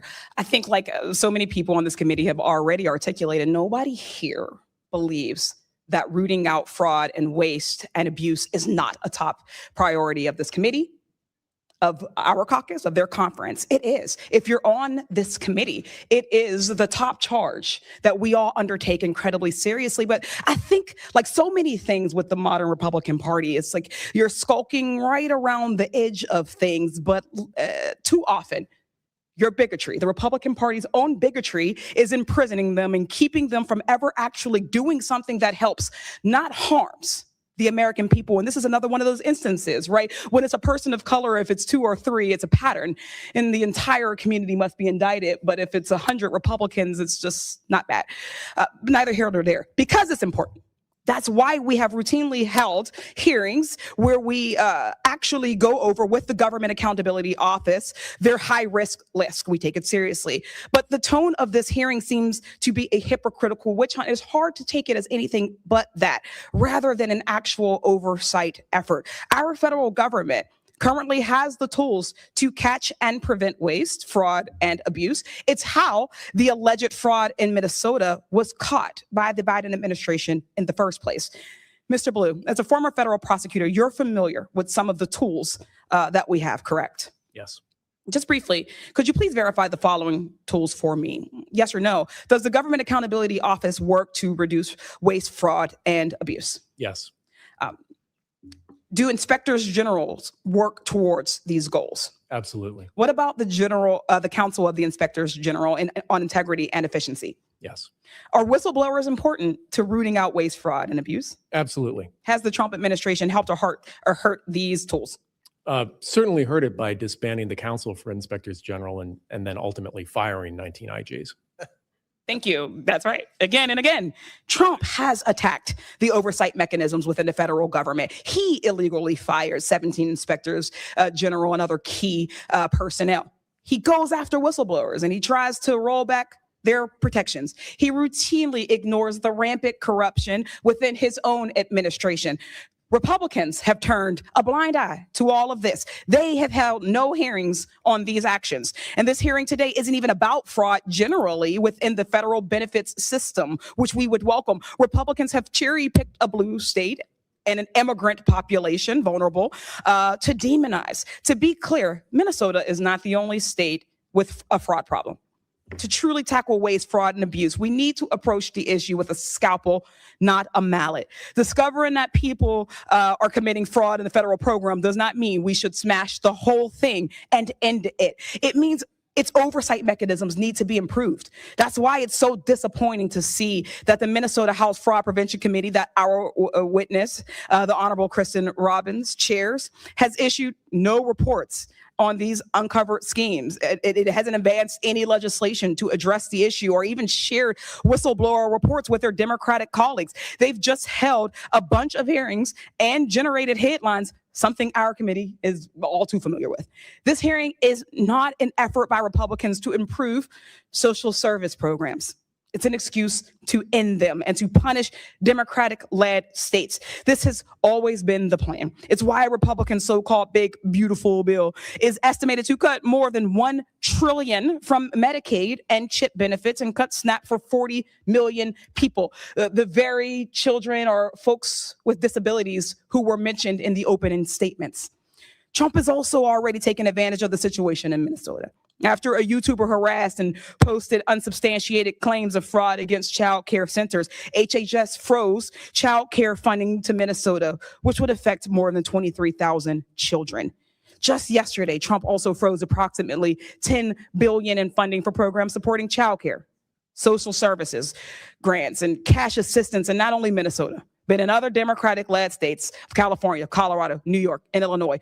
No matter what party we're elected to, we represent the people of our district, Democrat or Republican. We represent as the federal government all people of all states, irrespective of how they voted. That's a charge that I took, and I would like and hope that you all would do the same. When so many of these social service programs are being gutted and defunded, fraud becomes even more harmful, as that means even less money is going to people who need it. People need these programs. This situation should be an opportunity to take a deep look at the programs and improve their oversight abilities, not an excuse to cut them entirely. If we care about the most vulnerable, if we care about the most marginalized, this is an opportunity to do so. And I welcome us to actually do that one day. Thanks, I yield back. Ms. Lee, the IGs are hired to identify fraud. They haven't identified fraud. The IGs have failed. But anyway. You all have failed. No, you all continue to fail. We've done nothing. You've had the gavel, Mr. Comer. We barely do hearings on anything that actually affects change. You want to spend more power money, here, more money, and more yet money. you don't do anything. Yes, he actually initiated this, sir, but thank you so much for your opinion. You have failed. I yield it back. Chair recognizes Mr. Perry from Pennsylvania for 5 minutes. Thank the chairman. And I'd just like to point out to everybody that at this very moment, we're going to consider an appropriations bill that had an earmark in it for $1 million for another Somali-led organization whose family has ties and convictions to ISIS and fentanyl-related addiction. And I think it's very difficult to just, for all of us to determine what's legitimate and what's not. But I would just ask if the committee will play the video that Mr. Crane had referred to for me at this time. Can you stop the, okay, go ahead.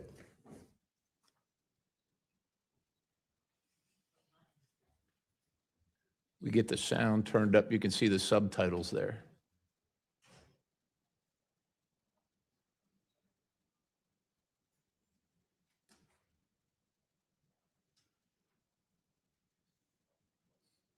If you'll notice the campaign contribution at the bottom for $4,700, and then the $250 million fraud scheme associated with said individual.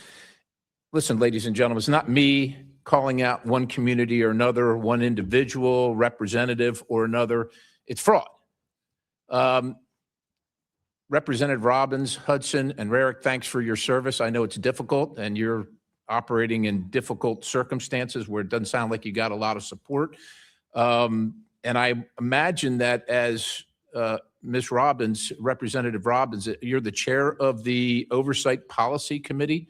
Is that right? Yes, sir. Yeah, I imagine at the state level, you don't quite have the resources you need to track down all this stuff. This federal jury found that Feeding Our Future mastermind and co-defendant, and also the contributor to one of your representatives from your state, one of our colleagues here, $4,700 for a $250 million pandemic fraud scheme. Like, you don't probably have the resources to find that kind of stuff. It's massive, right? And I suspect, as someone who, you know, you serve at the pleasure of your constituents who want to see you elected and contribute to you, a $4,700 campaign contribution for a $250 million of I guess, spending at the federal level is a pretty good investment for people. we're not here to pick on anybody, but I will tell you, I think the American people are particularly affronted when their goodwill is returned by stealing their hard-earned money. I just want to, if you can comment on that particular case, this feeding our future, and the fact that these folks pled guilty to $250 million, and then connections to the political operation in your state, which is dismantling your state. Thank you, sir. Yes. So this is the big problem. There's a network of people who have been politically supporting the Democrats, who have also been contributing to them, and who have been involved in multiple schemes. So a woman who is in this child care group, the Minnesota Minority Child Care Association, Ikram Muhammad, she was later indicted in the Feeding Our Future scandal, as was her brother and her mother, and I believe a sister. And so it's a network that functions in our state that we have to get a handle on. And then one of the people indicted in that case for Feeding Our Future for money laundering $1.1 million, then they used that same company, shell company they did the money laundering with, to buy property for an assisted living facility after they were indicted. And then his wife has a company getting millions of dollars from the state to provide services to the assisted living facility bought by his shell company he's already been indicted for. They do not shut off the spigot. So that's the problem. This is completely outrageous, obviously. I'm not an attorney. Are any one of you three attorneys? Are you? So, yes, you said, Representative Robbins, that you informed the governor of these things. That's what you said, right? That's your testimony here today. Yes, sir. I did a hearing on it, and I brought charts and laid out the roadmap. So there are crimes of commission and crimes of omission. So if the governor didn't actively be involved in this fraud, that would be a crime of commission. But if he knew about it and didn't do anything about it, would you consider that a crime of omission? Yes, sir. And what should be done about crimes of omission regarding taxpayer funds? So they should be prosecuted. And as you said, we don't have a lot of resources on our committee. As legislators, we don't have access to bank records, health records, the state payment system. So when we get credible allegations of fraud, we bring it to the U.S. Attorney and the Office of Legislative Auditor, because they can get access to those records and then bring the prosecutions criminally. Thank you, Chair. I yield.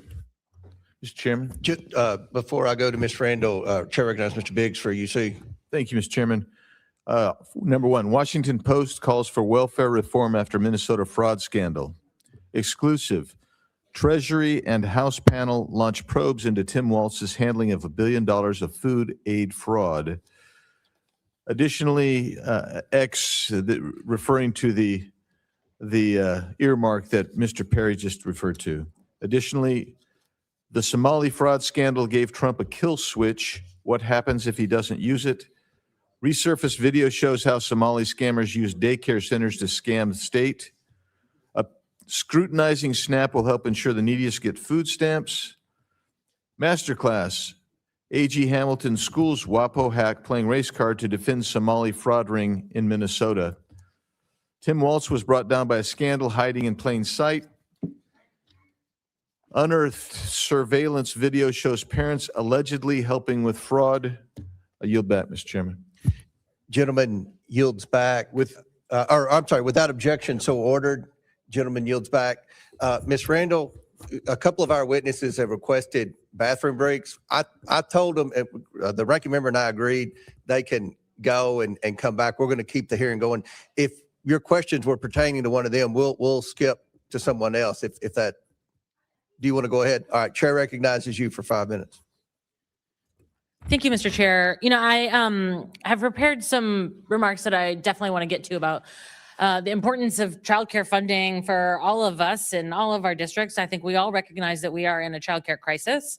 We have lost so many parents, especially women, from the workforce because they just cannot find adequate childcare. But I have to start by addressing some of what we have heard in this committee so far today. I didn't get myself together to ask any of my colleagues to yield to for a question. So I'll ask you, and if you don't know the answer, it's okay, I do. What percent of sexual assaults in the United States are committed by white men? I do not know. 57%. Of the January 6th insurrectionists who were pardoned, do you know how many have been charged and convicted and arrested of additional crimes, including child sexual assault, kidnapping, production of child pornography, rape, conspiracy to murder an FBI agent, domestic violence by strangulation? I do not have that information. No, 33 since their pardons. Of the 21,504 murder offenders in the United States in 2023, do you know how many were white? No. 8,842, which is 41%. Following the domestic extremist tracker that GEW compiles, since 2015, there have been 643 individuals charged, 447% found guilty. Do you know how many are men? You tell me. 95%. We can trot out all of the data that we want to create the sense that there is a bad guy. There is a bad group of people. There are folks who are not among us. There are folks who are other. And I think we should spend a lot more time looking at ourselves, looking at American citizens, looking at white men who are committing violence at disproportionate rates in our country, who are committing crimes at disproportionate rates in our country, including the President of the United States, who is sitting at 1600 Pennsylvania Avenue, as so many of my colleagues have pointed out. I also want to say, I've heard a lot about the Somali donors to political campaigns. We all acknowledge, right, that you cannot donate to a political campaign in the United States unless you are an American citizen, right? I'm just going to acknowledge that. You know who else is getting rich as a campaign donor? The expense of the U.S. taxpayers and because of the decisions that this government has made. Yes, Elon Musk, but also billionaire Paul Singer, a Trump donor who is getting rich off the military actions that this president engaged in Venezuela. Now about childcare. $7 for every $1 spent on childcare and early learning are returned to our U.S. economy. It's good for families. It's good for kids. It's good for our economic growth. But we are still facing a childcare crisis in this country. Chair Robbins, I understand that you have 3 kids and that they were enrolled in daycare at one point before you became a stay-at-home mom. What would your reaction be to an unknown, potentially armed, angry individual showing up at your home with a camera, demanding to enter while your children were at home? So we used a neighbor to do our childcare. What if they showed up at your neighbor's house? Yes, I don't think they would be coming in. But how honestly, how would you feel about it if someone who was armed and angry showed up in the house where your children were? I'm not sure I understand who was armed. What are you asking about? Thank you. I imagine you'd be scared. I think many families would be scared if that happens to you. I want to share a story of a provider from Washington State who said, following these fraud claims and the demonization of Somali Americans and childcare providers, 3 adults came into her home and banged on her door, startling the children in her care. The children were frightened and confused. She's been receiving repeated death threats by phone and voicemail. Individuals have returned multiple times, sometimes 2 or 3 times a day, parking outside the home and monitoring activity. They recorded families arriving and leaving. As a result, families felt unsafe and some withdrew their children from care. A nearby provider closed their program entirely due to fear. Another provider shared that she was approached by a man with a gun outside her home who interrogated her about her childcare program, and she is now too scared to step outside. Providers aren't answering the phone anymore because of all the threats, which means that parents aren't able to get in touch with staff regarding their children's care. Mr. Chairman, order. Gentlelady's time's expired. You went 30 seconds over. as Thank did you. Ms. Thank you Stansberry, for so- your lenience, All Mr. right, Chair. Chair recognizes Mr. Gosar from Arizona. Thank you, Mr. Chairman, and thanks to the witnesses for traveling. Now, Ms. Robbins, the Minnesota legislature led by your committee sounded the alarm on the fraud for years, but it's been ignored by Governor Walz. Did Keith Ellison, the Attorney General, was he aware of this?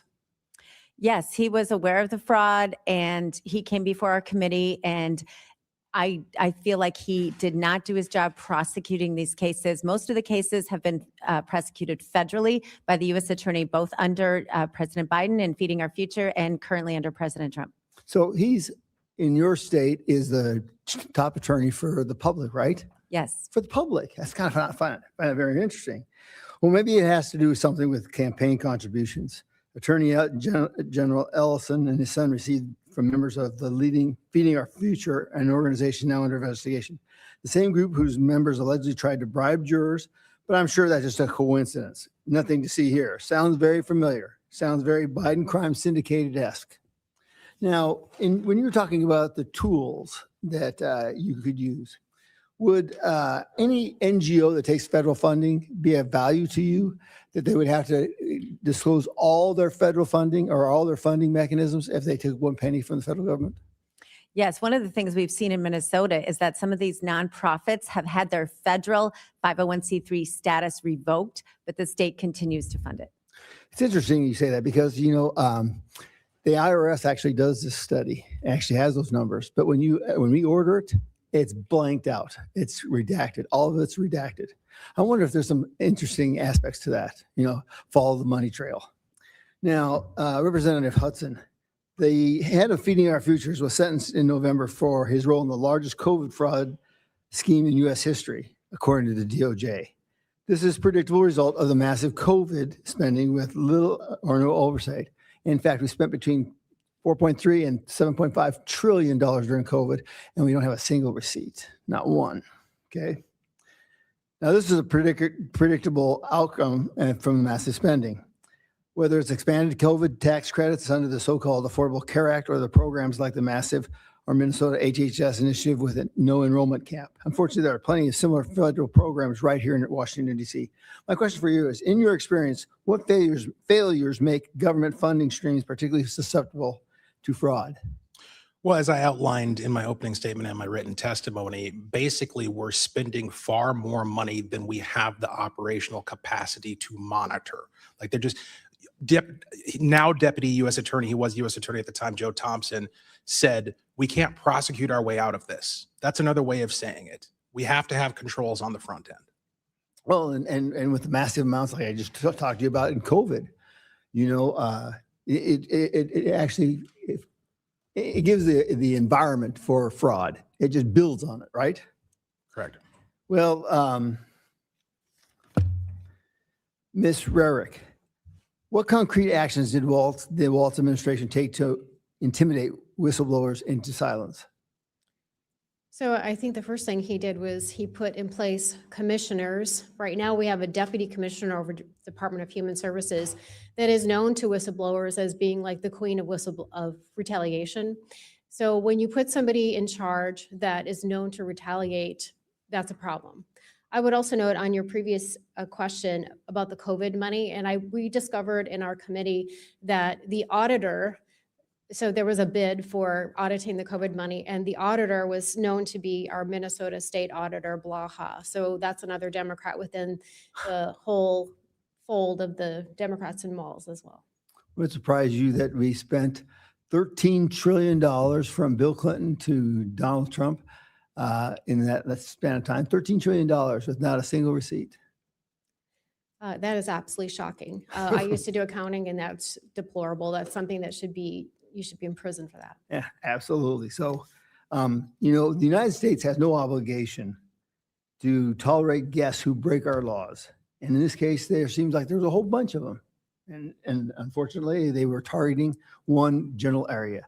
And it's sad to me that we are always being screamed at about xenophobia, all this different type of phobias and racist. And yet the facts still stand. So, Mr. Chairman, I find it very interesting that today's hearing, and I applaud you for doing it. Thank you. I yield back. Thank you. Gentlemen, now, our chair now recognizes Mr. Chairman, the could I- lady from Texas, Ms. Jasmine Crockett. Mr. Chairman, you ma'am, so do you see? I'm sorry, Ms. Crockett. Chair recognizes Mr. Biggs. I apologize for that. That's all right. There's some more you see. Senator John Kennedy brings Somali fraud to the Senate floor. Viral videos. David says he filed complaint against Walz over fraud allegations. Minnesota adds Medicaid fraud verification amid alleged $9 billion loss. Minnesota's Somali fraudsters paid for rich lifestyles with stolen money. What investigators still haven't asked about Minnesota's fraud. I hope to ask that. Trump deploys 2,000 federal agents to Minnesota. Venezuela's been dealt with. Somali scammers should be next. Beyond parody, Craigslist ad from a daycare center in Minneapolis seeks to hire 20 child actors. Dr. Oz orders full-scale federal audit of Minnesota Medicaid. Did you miss a story about alleged Medicaid fraud from a Somali-run health services provider in Maine? A YouTuber's follow-up video on Minnesota fraud is just as wild. HHS to close Biden-era loophole that lets states pay child care providers without counting attendance. Yield back. Thank you. Without objection, so ordered. Chair now recognizes Ms. Jasmine Crockett from Texas. Thank you so much, Mr. Chair. And for every witness that is here, thank you so much for your time and your attention. I just have one quick question. I have not been here the entire hearing, but I don't think this question has been posed for each of you, and we can start at the far end. Do you believe that all Somalis are engaged in fraud? I do not, and I'd like to. Okay, just yes or no. Next. Of course not. Oh, absolutely not. We have good Somali people in our state. Absolutely not. Okay, thank you so much. I just want to make sure I level set because it seems like we want to continue to, especially as we just heard those particular articles entered into the record, we want to continue to just make it seem as if you are Somali, then somehow you are a fraudster. And this administration has decided that it wants a target on their backs. And so when my colleague, Ms. Randall, decided that she wanted to talk about the threats that are being made towards various Somali people, the reason she brought it up is because this particular side of the aisle has a tendency of if one person does something bad, especially if they are an immigrant, then we are going to cast aside that entire community. So I wanted to level set, and I appreciate your honesty because that's something that we very rarely get from my colleagues on the other side of the aisle. In fact, if we want to talk about fraud, I got a lot of fraud that we're going to talk about because we're going to get into this, but I am very curious to hear, let me ask you, Mr. Ballou, are you aware of allegations that $50,000 in taxpayer dollars have been given to someone that is currently sitting in this administration by the name of Tom Homan? Are you aware? Okay, that's a yes. I am. Okay. And last I checked, and correct me if I'm wrong if you have different information, but he was given that $50,000 in exchange for being able to provide contracts and kickbacks to people as soon as Trump was going to get into office. The DOJ was actually investigating this, but as soon as Trump got into office, last I checked, he actually said, go ahead and throw away that case. So it was a Department of Justice investigation, and he accepted the money from an undercover FBI agent in cash. Are you aware as to whether or not we ever got that $50,000 back? I'm not. Oh, okay. Are you aware as to whether or not this committee has decided to investigate that? I'm not. Are you aware as to whether or not any committee in Congress has decided to investigate the fact that we know that he took $50,000 from an undercover officer, and yet we still don't have that money, nor does he have any charges? I'm not. Oh, okay. All right. So let's get into it.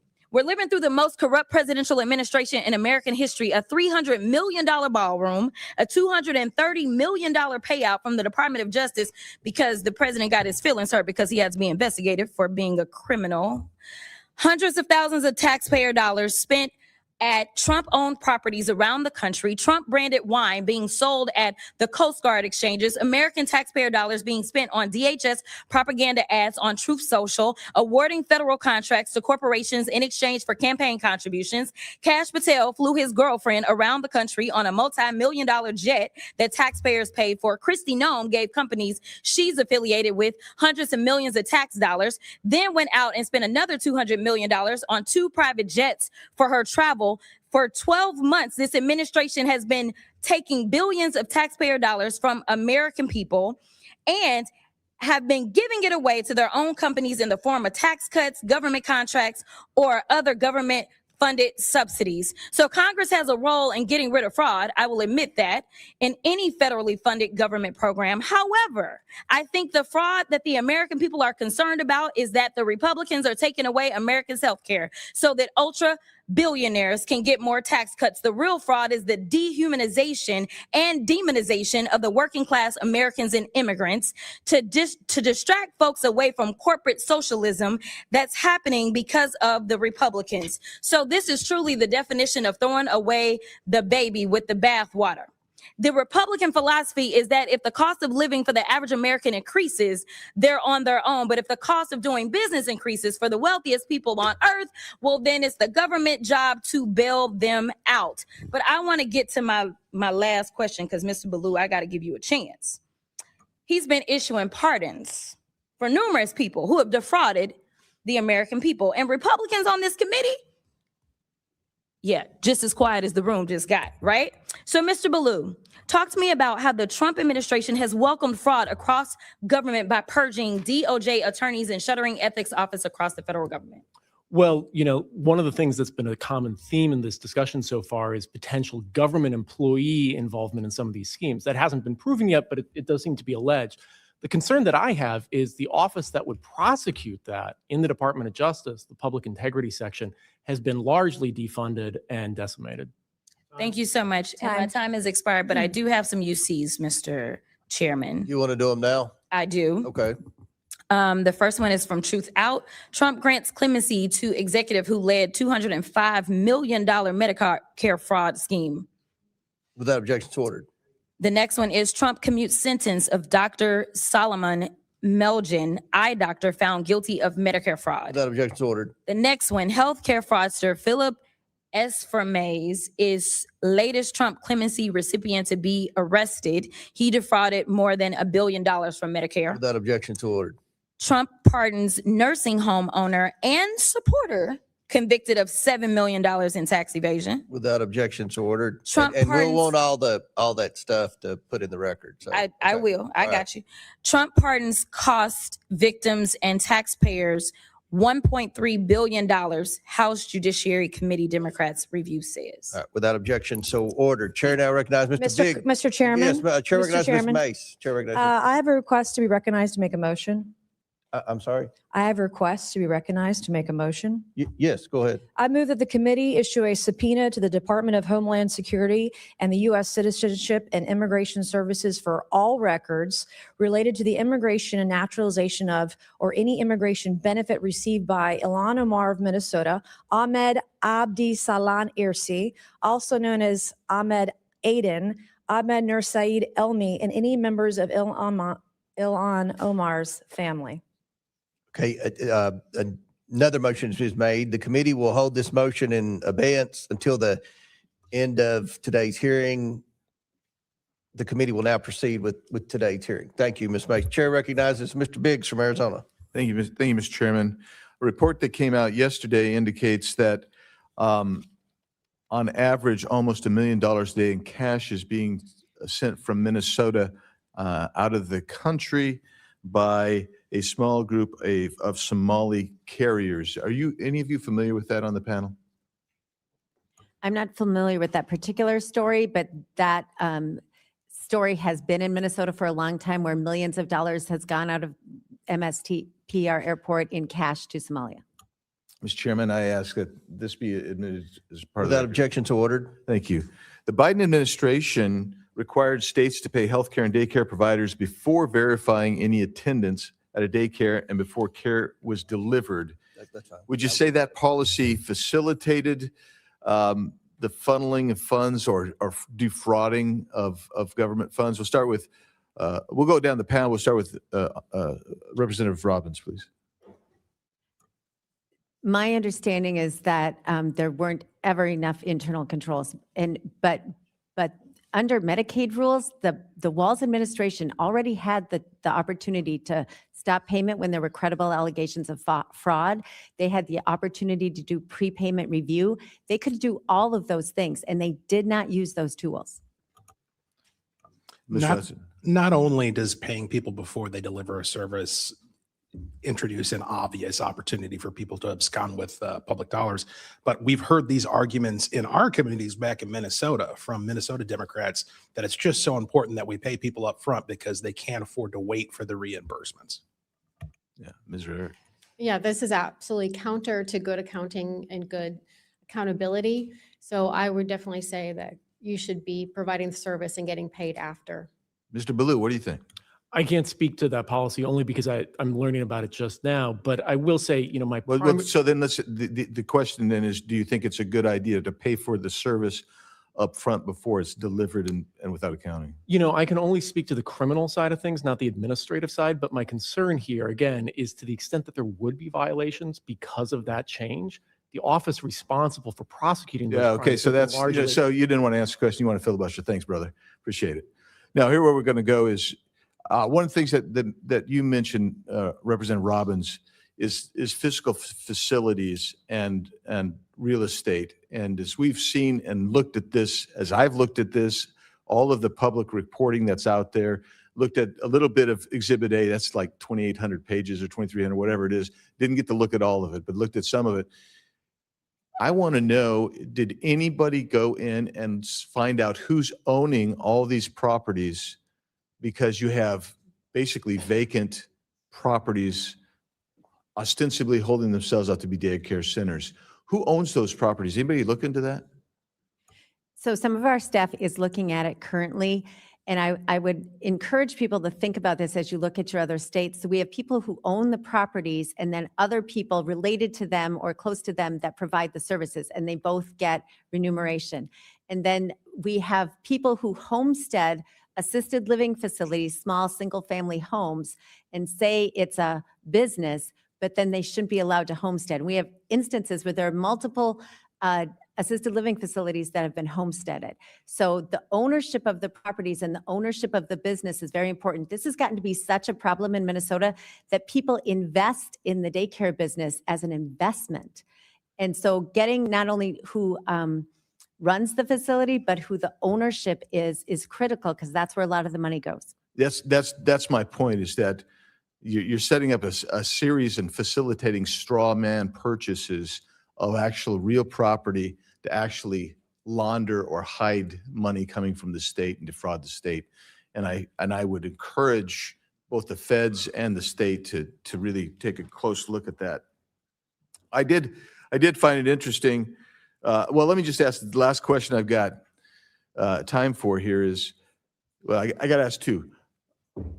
The $18 billion, I'm saying $18 billion, that's the total nut over the last 5 years, if I understand your testimony right, Representative Hudson, and half of it was defrauded.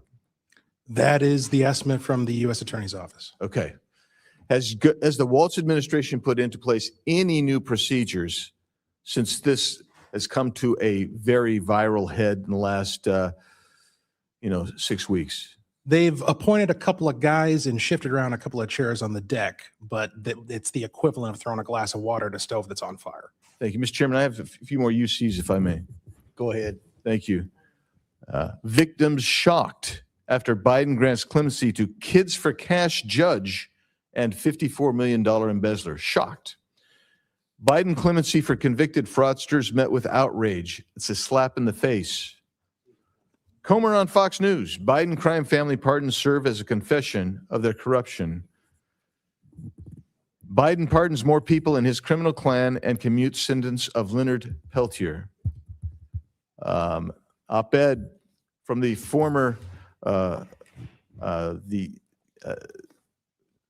legislative auditor, Jim Nobles, what's the right number?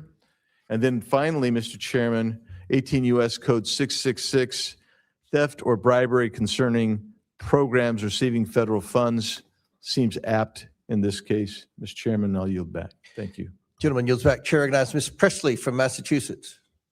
Thank you, Mr. Chair. Let me just begin by making this plain. Credible fraud must be investigated and prevented.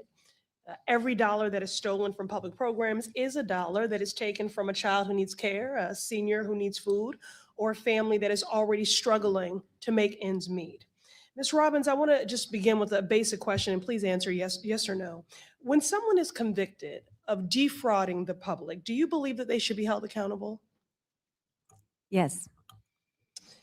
So if we're serious about fraud, then we also have to be serious about accountability. Ms. Robbins, do you mind just expounding, like, what does accountability look like to you? We want to prosecute everyone who's committed a crime, and we want to fire officials in the agencies that are liable for allowing the failure of internal controls. Okay, so Ms. Robbins, let me be more clear. What should happen to fraudsters who steal public dollars? They should go to jail. So in my opinion, accountability means restitution. It means consequences, like incarceration, that help ensure that it doesn't happen again, as a real deterrent and accountability. It means that money taken from families and the public is returned to them. But that is not the standard that is being set by Donald Trump, who is wielding his clemency authority to allow fraudsters to escape accountability altogether. Last month, my office published a clemency report titled Trump's Clemency Gap, How Trump's Pardons Are Ignoring the People Who Need Them the Most. I ask unanimous consent to enter this into the record. Thank you. Now to the witnesses who serve in the Minnesota State Legislature on the Fraud Prevention Committee, let's walk through these pardons for fraudsters. And we all care about fraud. So Ms. Robbins, Mr. Hudson, and Ms. Rarick, Donald Trump pardoned George Santos, who defrauded voters and owed them $370,000 in restitution to victims. Raise your hand if you oppose this pardon. Thank you, Mr. Ballou. Ma'am, I would have to look at the law and the facts of the case. We No, cannot listen, we cannot know the I don't- facts of all please, these individual please cases. Don't deflect. This is a very public case. You know who George Santos is. You know exactly what he did. We just agreed that, fraud is unacceptable. And you just talked about accountability. You said if people commit fraud and exploit the public good, that they should be incarcerated. So this is not a complicated question. So I will give you all one more opportunity. Ms. Robbins, Mr. Hudson, and Ms. Rarick, raise your hand if you oppose the pardon of George Santos. Not playing this game. It's not a game. It's real life. It's not a game at all. Okay, but I will take your refusal to go on record, not only as cowardice, but that you do agree with that pardon of that fraudster. Moving on. Donald Trump also gave, and this has never been done before, presidential pardons to corporations that committed fraud. One example is the crypto company BitMEX that violated U.S. law and was fined $100 million. Now raise your hand if you oppose Trump's pardon of this crypto company. Not participating. Thank you, Mr. Ballou. Okay, again, I'll take your refusal to raise your hand in opposition. That means that you support this pardon of this corporation that frauded folks to the tune of $100 million. Refusal to participate is not an reclaiming expression. Reclaiming my Refusal time. to Reclaiming participate my time. Do is you know not the an rules of expression committee? one way or Do you the know other. the rules of committee? This is my I time. know that I am Do here not speak as a over member me. of the public. Reclaiming my time. You are that not, you Mr. Chair. serve. Mr. Chair. That's what I know. You are not in order with the rules of the committee. This is my time. This is my time. That's I our ask the dollars. questions and you answer, but you're too much of a coward to answer. So we're going to move on. Now, yesterday was the 5-year anniversary, and I want to note of the January 6th insurrection. And on Donald Trump's first day in office, he pardoned 1,500 insurrectionists, including Brian Christopher Mock, who's from Minnesota. Are y'all going to say you don't know who that is? He's from Minnesota. Now, he kicked, shoved, and threw a flagpole at police officers, law enforcement that you claim to support. And he did all of that in the name of fraud. He was an election denier. So an election fraud lie. Now, he claims he did these things in the name of patriotism, but really he's just a criminal. So raise your hand if you oppose Trump's pardon of this Minnesota individual. Ma'am, this grandstanding nonsense This is not grandstanding. exactly This is what accountability. Minnesotans hate about D.C. This is accountability, and you are hypocrites. So again, I will take your Thanks for refusal to demonstrating my opening Mr. statement. Chairman, Reclaiming order, my decorum. time. She's off the Reclaiming rails. my time. I'm not off the rails, please. You are Enough totally with your off the tropes. rails. Nancy, Order. enough with your tropes. Give me Order. my time back. Order, Mr. Chairman. If Republicans were come here to be serious about accused reclaiming by somebody who was supposed to serve me. Restore You the press time. your time. Reclaiming You're my overtime. time. You have no time left. Reclaiming You're my get to time. accuse me of things in this I'm chamber. delusional. Overtime. You're out of Order. time. Reclaiming my You're out of time. Order. time. There's no You're time out of left. time. We're done here. You're out of We're time. done. Chair, Touch I in out of lost time. At least 10 Mr. Chair, she's out of time. Time's Restore the expired. Out of time. order My and time is out of not time. expired. Ms. Presley, you've You all already are very secured your unserious. MSNBC spot tonight. I'm not Your look- time's I'm required. looking for Chair accountability, recognizes Ms. and you Mace want to You're run gonna be from the so South good on Carolina. MSNBC. Chair of your recognizes king Ms. Mace. and this administration. Thank you, Mr. Chair Chairman. recognizes Ms. And Mace. Mr. Chairman, I agree. She's don't going to care be a great about host on hungry children. You wouldn't be MSNBC. cutting This back. is my I time. wouldn't want to jump I in front of reclaim Ms. my Mace if I time. were you, Ms. I Presley. reclaim my time. This is my time. I wouldn't want to interrupt Ms. Mace. It's her time. Chair recognizes Ms. Oh. Mr. Chair, You're out of order. she did not get all of her time. Mr. Chairman, She she's wants to still out of insult us for order. 10 more seconds. What do Your we have time to is do to expired. get this Chair- woman in order? Her time is expired. Chair recognizes You're Ms. going to be Mace. great on TV. You're really good. No, baby, you're not. No, baby, you're not. You are not in order. You're out of order. Goodbye. You're done. All right. Mr. Chairman, is my Chair 5 recognizes minutes. Ms. Mace. Are we good here? Mr. got it. Chairman, thank you. As I listen to the witnesses answer questions today, I'm struck by the truly breathtaking amount of fraud, the scope and scale perpetrated against the American people by Somalians in Minnesota, screeching Democrats, like you just heard, at our witnesses. Democrats on this committee don't want to talk about Minnesota fraud because Minnesota fraud is Democrat fraud. You're going to make a great host on MSNBC. You're going to be great. And this is a cover-up. I mean, the very definition of cover-up. And so while we're still trying to understand the scale of the fraud, it appears that the amount of fraud we are talking about could exceed the size of GDP in Somalia, the size of its economy is what we're talking about. So let that sink in, the amount of fraud we're talking about. My first question is this, Mr. Balyu, this afternoon. Should Somalians in Minnesota be required to speak English, their citizens? One, Yes or no? I'm here Should they for be the required legal- to speak English if they're American citizens? I think that question is really inappropriate. Should they? It's not inappropriate. This is the United States of America. Do you speak English? Should Americans speak English? Citizens speak English? Yes or no? Point of inquiry, is English the official language of the United States? It's a question I don't Mr. know. Chairman, I'm being That's interrupted not again a by valid another. parliamentary inquiry. I would like to Chair, is reclaim that my a time, citizenship Mr. Chairman. requirement? Mr. Chairman, I'd like to reclaim my she's- time. she's That asking seems the to be a witness- popular she's asking theme the today. That's not a She's asking- valid I inquiry. just- it's a Stop point of the inquiry. clock. Women That's have not a right to valid speak in inquiry. this Finish my committee. point. Conservative She's women have the right to asking- speak she's here asking and the not be witness- interrupted Day by late, my hour male short. colleagues. Ms. Presley's already got Mr. that Chairman. MSNBC Witness. slot. I would Chair like to recognizes reclaim Ms. my Mace. time. I lost like 10 seconds there. Okay, we'll give you 10 seconds. Okay, my next question is, should Somalians who committed fraud be denaturalized and deported, Mr. Balyu? Again, Yes I'm not or sure that's no? an appropriate question because the majority of Somali So if you Minnesotans commit are fraud in citizens. this country and you are here from Somalia, you don't believe they should be denaturalized and deported. How Again, much most- fraud would it take for you to want to denaturalize and deport someone who committed fraud in this country? How much? Again, A Ms. billion? Mace, 9 billion? 19 billion? What would it take for you? most Somali Minnesotans are Hmm. citizens. Right. And the ones that committed fraud, the question was, if you understand English, should be those who committed fraud, should they be denaturalized and deported? The Somalians who are here, the ones that can't speak English. Yeah, so under U.S. law. Okay, the my next basis- question for Excuse me, you Can I please finish the is, question? no, you can't because you're not answering the question. My next question is, this is yes or no. If you marry your brother and you commit immigration fraud, should you be denaturalized and deported? If you Again, commit immigration fraud, yes or no? Again, that question seems really inappropriate. And if I can get Well, you back to your can't answer my question, so that's probably more inappropriate. Can you name one significant contribution to Minnesota from a Somali immigrant who can't speak English? Absolutely, yes. But again, this is. You didn't name one. All right. So my next questions are going to be for the Honorable Ms. Robbins. Good afternoon. Thank you all for being here today. I heard some discussion earlier about al-Shabaab. and the discovery that you believe some of this money that was defrauded the U.S. government went to al-Shabaab. Is that correct? Did I hear that right? Yes, it's been proven. How much money are we talking about? You know, we don't have an amount. So there's been specific cases where it's been charged where we have an amount, but then of the millions that go to Somali over the years in remittances, a portion of that we understand is taken as sort of a tax or corruption by al-Shabaab when it enters the country. Can But you explain to us who al-Shabaab is? it's a terrorist organization in Somalia. And they're affiliated with al-Qaeda, is that right?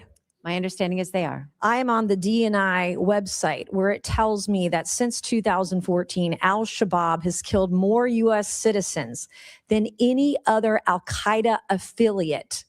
And as of 2025, al-Shabaab, this group is al-Qaeda's wealthiest component. Can you believe that? Yes. And that American tax dollars through Minnesota, through Governor Tim Walz, who shamefully had to resign from his reelection the other day. Thank you to the young YouTuber Nick Shirley. This is the kind of thing that was happening in Minnesota. So I praise the Republicans who are here today from the Minnesota State Legislature exposing this fraud. And then, Ms. Robbins, when do you think Tim Walz became aware of the fraud? I think he's been aware of it since the beginning. This was a huge issue in our state in the year he ran for governor, and the OLA reports came out, first identifying the childcare fraud in March and April of 2019 when he was in the first months of his term. Was Keith Ellison in on it too, knowledgeable, the Catholic turned Muslim guy in Minnesota? Yes, they were all newly in office, and this was very public knowledge in Minnesota. What role do you think Tim Walz and Keith Ellison played, his administration, in delaying investigations into the fraud? So I've outlined several things where they stopped our ability to strengthen internal controls, and they also shut down the criminal investigations by the OIG and DHS. Thank you, Mr. Chairman. I yield back. I do have two articles, Mr. Chairman, that I would like to ask unanimous consent. This one on foxnews.com, Minnesota fraud probe will expand to other states. And then on house.gov, legislators blast DHS for revelations that had contracts with feeding our future fraudsters. Without objection to Thank you, order, Mr. Chair somebody else seek recognition. Chair recognizes Ms. Ansari. Mr. Chair, I'd like to start with the UC request, an article from the Washington Post titled "Trump Amplifies Conspiracy Theories on Killing of Minnesota Lawmaker." As we know, the president shared a video. Without objection to order. Thank you. So I want to start with this question for the lawmakers here from Minnesota. As you know, Donald Trump has been posting these conspiracy theories about the linking Governor Walz to the killing of your former speaker and insinuating that Governor Walz had something to do with it. Can you please raise your hand if you think this is an appropriate action by the President of the United States? Raise your hand, please. I'm not doing a raise your hand. I'm Do you happy think to it's comment on appropriate? it. Sure, is it appropriate for the president to do that?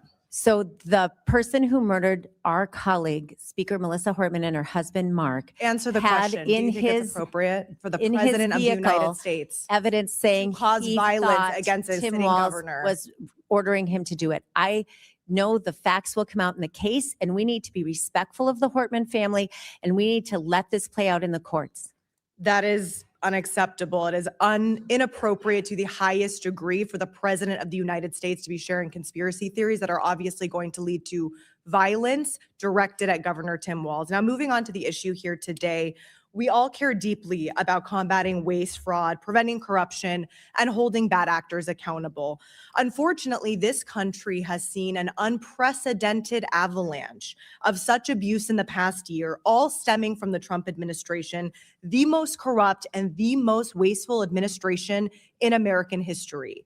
It is truly amazing that the majority moved so quickly to hold basically an emergency hearing on the situation in Minnesota without ever one time having held a hearing on the national crisis that is the Trump criminal enterprise being run out of the White House. I don't even know where to begin.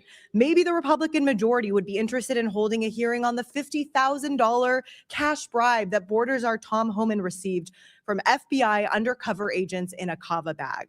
Or how about a hearing on the $400 million bribe that Donald Trump presented by multi-billion-dollar companies in the form of the White House ballroom that Donald Trump seems most obsessed with. Do Republicans have any interest in holding a hearing on that corruption scandal? Or the fraudsters and the criminals that Donald Trump has pardoned? He freed George Santos, convicted of theft of public funds. He pardoned Paul Walzak, convicted of millions of dollars in tax fraud after Walzak's mother raised money for Trump's campaign. He released the former president of Honduras, sentenced to 45 years for flooding the United States with oceans of cocaine. And these are just a few examples. I haven't even brought up Doge and Elon Musk corruptions, Trump's firing of inspectors general who are in place to root out fraud, and career U.S. attorneys who are doing the bidding of Donald Trump in prosecuting his personal and political enemies. Is there any interest in holding an oversight hearing on any of those issues? Now, I want to talk about one specifically in appalling instance of blatant corruption in the Trump White House, reported by the New York Times, that the Republican majority has shown literally zero interest in investigating. This is regarding World Liberty Financial, the cryptocurrency company founded in 2024 by Eric Trump, Donald Trump Jr., Alex Witkoff, and Zach Witkoff, among others. If those names sound familiar, it is because the company is a joint project by the Trump and Witkoff families, Steve Witkoff being Trump's special envoy in the Middle East. You may think that the president's financial interest in a secretive cryptocurrency exchange may be bad enough, but it gets so much worse than that. Emirati investment firm MGX invested $2 billion in the Trump-Witkoff crypto business, personally enriching the sitting president of the United States, his family, and Witkoff as a White House employee. This is at the same time that Witkoff is an envoy to the Middle East. He's the one negotiating with the Emiratis as an official representative of the United States government. While Witkoff and his sons were negotiating this private crypto deal, Steve Witkoff was also in charge of negotiating with the very same officials as a U.S. official to give the Emiratis something they desperately wanted from us: highly advanced and specialized computer chips. To make the corruption even more explicit, just after the crypto deal went through, Donald Trump gave his go-ahead for the transfer of hundreds of thousands of advanced chips to the Emiratis, despite the extremely concerning national security implications. It's perhaps one of the largest and most obvious corruption schemes in U.S. history, implicating a foreign government paying off the President of the United States and the White House to the tune of literally billions of dollars in exchange for sensitive U.S. technologies. So please let the Republicans spare us with their feigned concerns about waste, fraud, and corruption. I yield back. Gentlelady yields back. Chair recognizes Mr. Fallon from Texas. Thank you. We're here today in this hearing because there's this damning Thank you. Mr. Chairman, thank you. We're here today in this hearing because there exists damning and overwhelming evidence of massive industrial scale fraud occurring in Minnesota right now, and it's been going on for years. This is a huge story, and while many want to ignore it, deflect from it, or be masters of obfuscation, which we have seen here today, this should be a page one, front and center, above the fold headline for media outlets across the country. But it's not, and I think it's very interesting. ABC, NBC, CBS, you can find 74 stories today run before you even get a hint of this scandal. This should be a headline, and unfortunately, it's a back page fine print. Still, as bad as the network's coverage, albeit it's ludicrously abysmal, it's better than CNN. This very morning, CNN ran 51 stories on its website, including such riveting breaking news articles such as dogs that are trained to sniff mold, a flock of gay sheep, K-pop's newest release entitled Demon Hunters, inside glimpse of P. Diddy Combs' prison cell, and Chinese robots playing soccer, but nary a mention of the tens of billions of dollars of American taxpayer money that's been stolen from honest folks in America by scumbag thieves. This is the Oversight Committee. We should have one overriding emotion, whether it's Republican or Democrat. We should all be outraged that crooks and thieves and dirtbags are robbing the American people. So I was very curious as to see how the Democrats would play today? Would they expose this fraud and be willing to work with us? Or would they go to their playbook of Donald Trump bad? And when we were in Doge, it was Elon Musk and billionaires bad. And they didn't, they haven't really disappointed. January 6th as well has been mentioned, has nothing to do with what we're talking about today. The ranking member's opening comments even bizarrely talked about presidential pardons. And he railed against POTUS. It's nothing to do with the matter at hand. But for the record, Joe Biden issued 250% more pardons and commutations than Donald Trump. In fact, 2,545 more. Again, back to the matter. This money's been stolen systemically by a gang of thieves, while the very people charged with the oversight, namely the Walz administration, have been complicit. They've looked the other way. And the Democrats didn't disappoint either with ists, isms, and phobes, quotes like bigotry and hatred, and we're hypocritical witch hunt. And then they were taking a hero, Nick Shirley, trying to make him a villain. Mr. Chairman, I'd like to enter into the record an article, "It's Not Racist to Notice Somali Fraud." Without objection, so ordered. 98 defendants that have been charged thus far in this case, and I think it'll end up being hundreds, 85 of them happen to be of Somalian descent. It's just a fact, despite how unfortunate and inconvenient these truths may be to leftists. The Assistant U.S. Attorney, Joe Thompson, thinks that this fraud can equivalent to maybe $9 billion. The entire federal budget of the country Somalia is $1.2 billion. Medicaid fraud does exist in all 50 states, but uncovering it aggressively clearly is not a blue state priority. If you talk to any expert, I was in the state legislature for 8 years, they will tell you objectively that no matter where it is, about 10 to 20% of all Medicaid spending is fraudulent. In the state of New York, they spent $96 billion.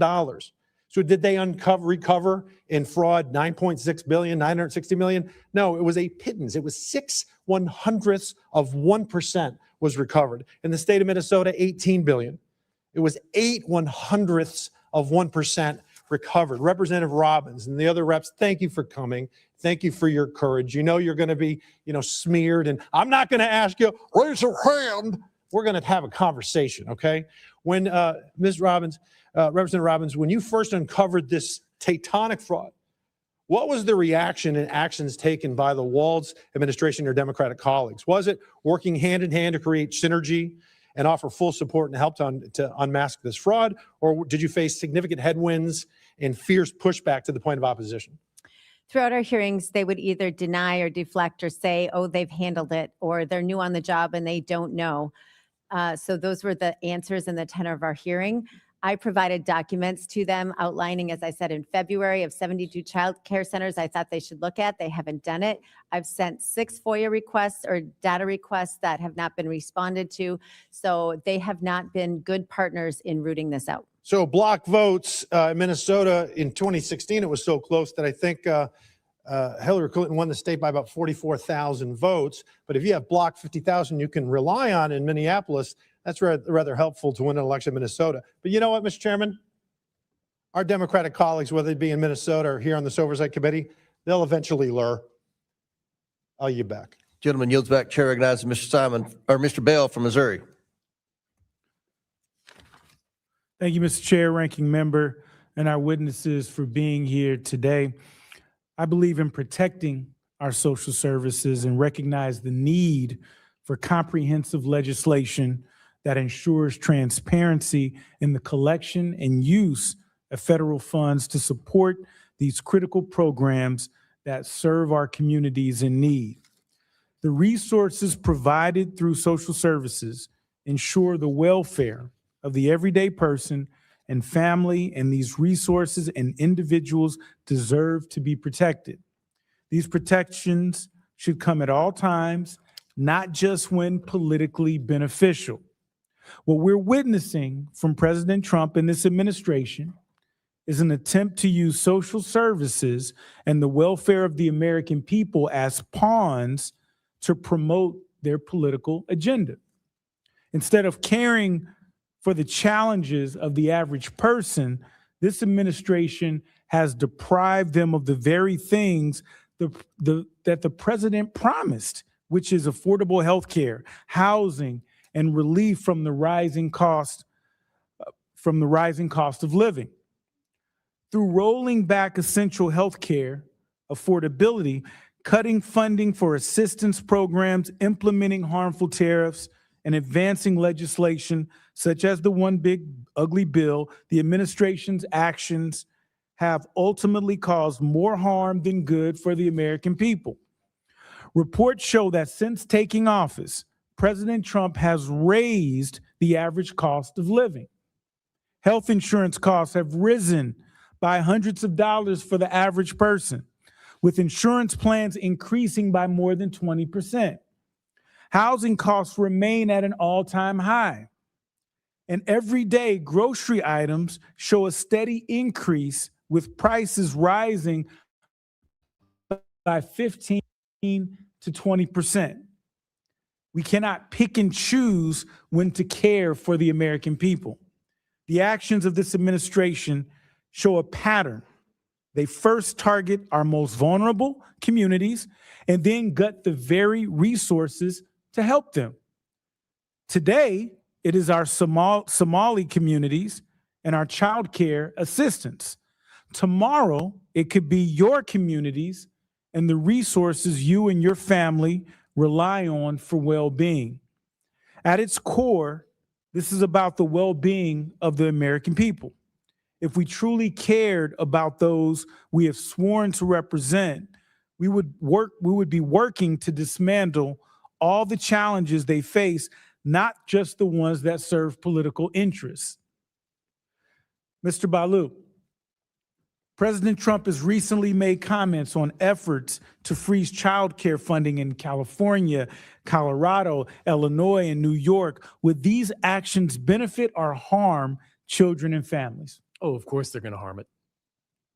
President Trump has fired thousands of employees across critical departments and has issued Executive Order 14356, restricting agencies from filling vacant positions or creating new ones unless approved under the order or required by law. Can you speak to how these actions could harm the government's ability to root out waste, fraud, and abuse? Absolutely. So, it's going to make it harder both to administer these services and then to identify fraud in the first place. One of the things that I'm particularly concerned about is to go after fraud. One of the easiest ways to do it is to prosecute tax crimes. The challenge that we've got right now is the administration has announced a plan to disband the tax division of the Department of Justice entirely. And that's going to make it much harder to prosecute these sorts of crimes.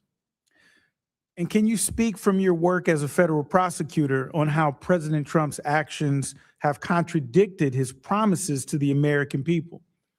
Well, to the extent that this administration says that it cares about waste, fraud, and abuse, it seems like that is a selective care. You can look at cases like Paul Walz, who was convicted of fraud and withheld $10 million to his own employees in nursing homes. His mother attended a $1 million plate fundraiser with the president, and Mr. Walzak was quickly pardoned. This has happened literally dozens of times where favored defendants either had their prosecutions dropped or were pardoned entirely. Okay. Thank you. I yield back. Gentleman yields back. Chair recognizes Mr. Grofman from Wisconsin. Sure. I'm sorry we had another briefing in the building, so I don't want to go over past things. But during your initial testimony, Ms. Rarick, you talked about people being threatened who are whistleblowers. Do you know who those people were? Were they like people who made money off of this, political operatives? Could you elaborate on that a little? Yes, thank you. So the people that were doing the threatening were the supervisors and directors within the state agencies. So state employees were physically threatening whistleblowers. They were saying things like, what happens if you lose your home, right? Because if you lose your job, you lose your home. They had pictures in their personnel files of their own homes and their cars. They asked where their children went to school and where their bus stop was. So there was direct threats and indirect threats. Okay. Were any of these people brought to justice, or this is just the way they deal with things in Minnesota? It's an interesting thing within the Walz administration. Those people were promoted. he just defines evil, doesn't he? Almost Vice President of the United States. There's a good book out there called The Tragedy of American Compassion. And in it, they went over the history of welfare and whether it should be done by the state or done privately. And they pointed out the danger that certain nefarious politicians would always want more welfare because they were buying votes. Do you, either one of you, on the political realm of things, feel that perhaps a motive for all the crookedness is, given the size of government today, the important who wins elections? Were they motivated a little bit by getting votes of groups of people? Is this a danger to our, we're not a democracy, of course, but is it a danger to our form of government? So I'll answer really quickly and then I'll pass it over to Representative Hudson. Just really quickly, the caveat to this, which is so bizarre in Minnesota, is the fact that state employees, by and large, are Democrats and they vote Democrat. And the Walz administration, including Flanagan and his former chief of staff, Schmitter, were so brutal that these former Democrat employees want nothing to do with the Democrat Party anymore in Minnesota because they have been treated so horrifically. What's so sinister about this is that you're right, that it absolutely is for electoral benefit and political benefit, but it's sold to one half of the population, to the independents and to the conservatives, as we're giving people a hand up. We're going to help people who are in need. We're going to give them a temporary way back into working life. But they've set up an industry that's perpetual, where people just stay where they're at. Right. So there's really an electoral incentive to make sure people don't get out of poverty. I'll give you another question. I used to be in the state legislature myself in Wisconsin. And I know that when we put together your budget, you have Fed funds, unlike money that, Wisconsin was getting in through our own income or sales tax. Insofar as the legislature is playing with Fed funds, you're not exactly as maybe careful with every dollar that's flowing through. And I'm trying to think what we can do to prevent this, because you're always going to have given political parties who think they can benefit from government largesse. And I think government by its nature is sometimes a little sloppy. Do you think the Minnesota government would be a little bit more careful here if on the various programs, and they varies from program to program, but if the state had to pick up 10 or 15 or 20 or 30% of the program so that they had skin in the game? Thank you, sir. Yes, in a lot of these programs, the state does have skin in the game. So many of them, Minnesota roughly has a 50-50 Medicaid match. So many of them, it's federal tax dollars, but it's also state tax dollars. So we are paying for it twice, for our state tax dollars and then when we pay our federal. I know, I think Wisconsin, when I was there, was about a 60-40 match, with the feds picking up 60.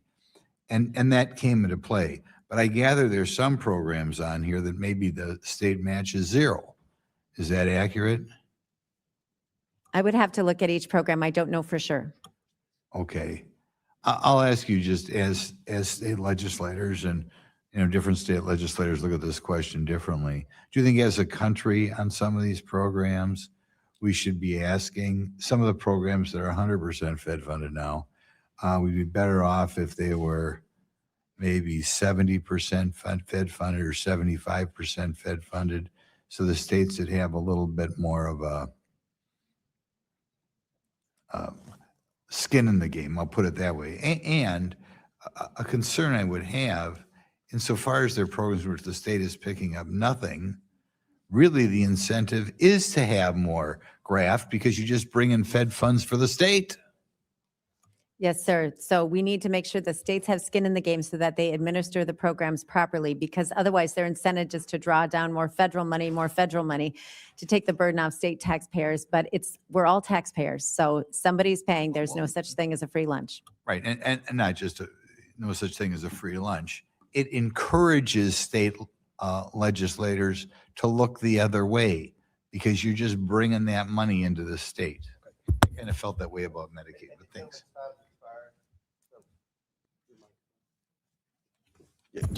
I'm sorry, Glenn. Gentlemen, time's expired on that. Yeah, yeah. Okay.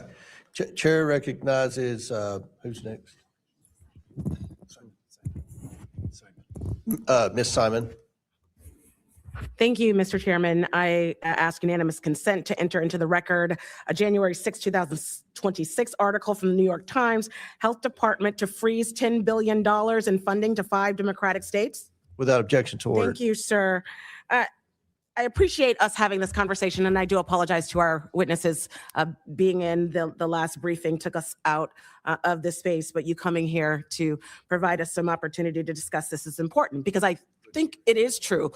We have to recognize that fraud is fraud and theft is theft. And anybody, and I say anyone, who takes away food out of the mouths of children, who denies child care to women, particularly young women who are going to school and working and doing everything right, who need a little hand up. I don't know who in here has had to walk their baby to childcare and go to school full time and work full time as a young mom. I know I did. And I know that I received, but 27 years ago, childcare stipend. So we can be mad at the criminals in every state, including your state, who took resources from children. But I also want to go back to the unanimous consent that I just talked about. I think we don't have to go too far back, maybe 2 days, to recognize that the President of the United States and the administration is halting billions of dollars now, billions of dollars to child care providers and centers around this country. In fact, I have a story that we just received in my office. We heard today that there needs to be accountability. But what about accountability to a young woman that we talked to today in our office who was told by her child care center, and she is going to school full time at the local community college, that the President of the United States will be halting all funding, and within 6 weeks, she may not have an opportunity to continue her studies, because guess what? There's a party in power that wants to punish the poor, not just in Democratic states, but all over the country. The reducing of SNAP benefits, the shocking taking away of resources from sick children, the halting, and I'll say it again, the stopping of clinical trials for sick babies. What we will do as Democrats is acknowledge that fraud is fraud. What we will not do is allow a conversation to go on to problematize immigrants in this country writ large. Can you imagine a society where we took the wrong of a small few and relegated that wrong to a whole community? Well, that's what we're doing here today, not just in Minnesota, but now accusing thousands and thousands of childcare providers all over the country before they get their day in court, proposing that they, in fact, shouldn't be taking care of kids across the country. I think it's shocking. This story that I want to end my quick testimony with, Nancy Harvey, she's a child care provider in Oakland, California, where I represent a beautiful constituency. She's in my congressional district. Nancy has been a long-term child care provider, an advocate for early care and education for our babies, no matter who their parents vote for. Services that we know that are critical for every child, every child. Collective punishment is what the folks across the aisle want to do. We know it's wrong, it's reckless, and the Trump administration, we believe, must immediately reverse course so that families have access to vital federal funds that they are entitled to. Because you have a party that says they want everyone to work in this country. You want everyone to do their fair share. And yet, because we are so angry at a small few folks who in fact broke the law, that we want to create a collective punishment for all poor people, working families who are trying to do their best. I don't have any questions because they have been answered. This is a politic of cruelty. This is a politic of anti-family. This is a politic of anti-poverty. And for someone who grew up in poverty, I know how it feels when you wait and wait and wait to just get a chance to do better. And folks who've never met you, talk to you, believe in you or love you, are telling you you are not worth it. That is what this administration is doing to millions of children because of this halting of funding. And I yield back. Gentlelady yields back. Chair recognizes Mr. Higgins from Louisiana. Thank you, Mr. Chairman. Ms. Robbins and Mr. Hudson, Ms. Rarick, you're all members of the Minnesota State Legislature. Is that correct? Yes, sir. And Ms. Robbins, you're the chair of the Fraud Prevention Oversight Committee. Is that correct? Yes. And Mr. Hudson and Ms. Rarick, you're members of that committee as well, correct? Yes, sir. All right. So you three collectively, America should clearly understand you have an excellent perspective what's going on inside Minnesota, and specifically regards to the fraud that we are investigating and discussing today. Is that correct? Yes. Yes. Okay. So we have a particular community, the Somali community in Minnesota, that has stunning percentages are participating in government programs where they're drawing a lot of money, big money. This has been discussed and revealed and reported and is factual.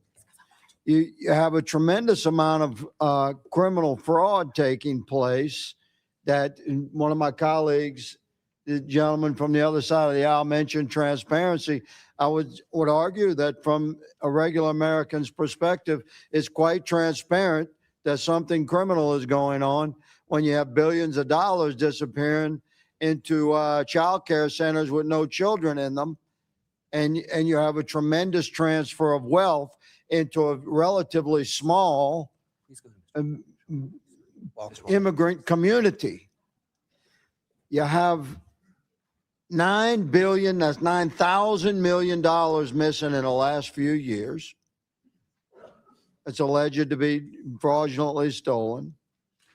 They're sending money, the Somali community in Minnesota sending money, big money, overseas. They're contributing money, big money, to Democrat candidates and elected officials. The Democratic political machine in Minnesota has benefited from this criminal network of Somali immigrants who have systematically stolen billions of dollars of federal charitable money, essentially. The good lady, my colleague, clarified this is money designed for poor folk that need a hand up. And we generally want that to happen in America in an effective manner. So this is the scenario that we are looking into today. Have I summed it up fairly well, Ms. Robbins? Yes, sir. And I would just like to add. Before you add, Mr. Hudson, is this an effective summary, sir? Yes, sir, it is. Thank you, Ms. Rarick. Yes. Thank you. So from the perspective of members of the Fraud Investigative Committee of the Minnesota State Legislature, we have a large criminal network with high percentages of participation in that criminal network from the Somali community in Minnesota. That community has tremendous influence within the political arena, specifically within the Democrat political arena in Minnesota. The Democrat political machine has been covering for this criminal network. And here we go to Governor Walz's involvement here, which is shocking to me, quite frankly, because I've been friendly with Governor Walz for many years. I served with him here. But can you discuss for me the governor's administration's involvement in intimidation and oppression and retaliation against whistleblowers? Ms. Robbins, have you had conversations with whistleblowers who have been treated like that by the Walz administration? Yes, I have. And what can you tell us about that without naming the person or revealing stuff that's secret? Tell us how that retaliation would happen. So it happens in a variety of ways. They are demoted or reassigned, or they are told that they could lose their job and then their house or their pension or their retirement benefits or not qualify for unemployment. So it's Well, that's very serious. That's very serious allegation. I would say that's criminal retaliation. Mr. Hudson and Ms. Rarick, have you seen similar? I would defer to Representative Rarick.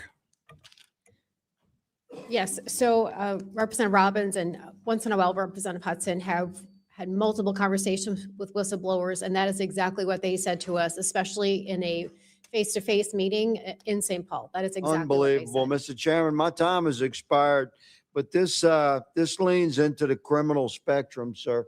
I yield. Gentleman yields back. Chair recognizes Mr. Walkinshaw from Virginia. I think I was here first. They told me Walkinshaw. And then, I'm happy to Walkinshaw. defer. Yeah. thank you. And Mr. Min? I'm just doing what the Democrat staff says. Walkinshaw's next.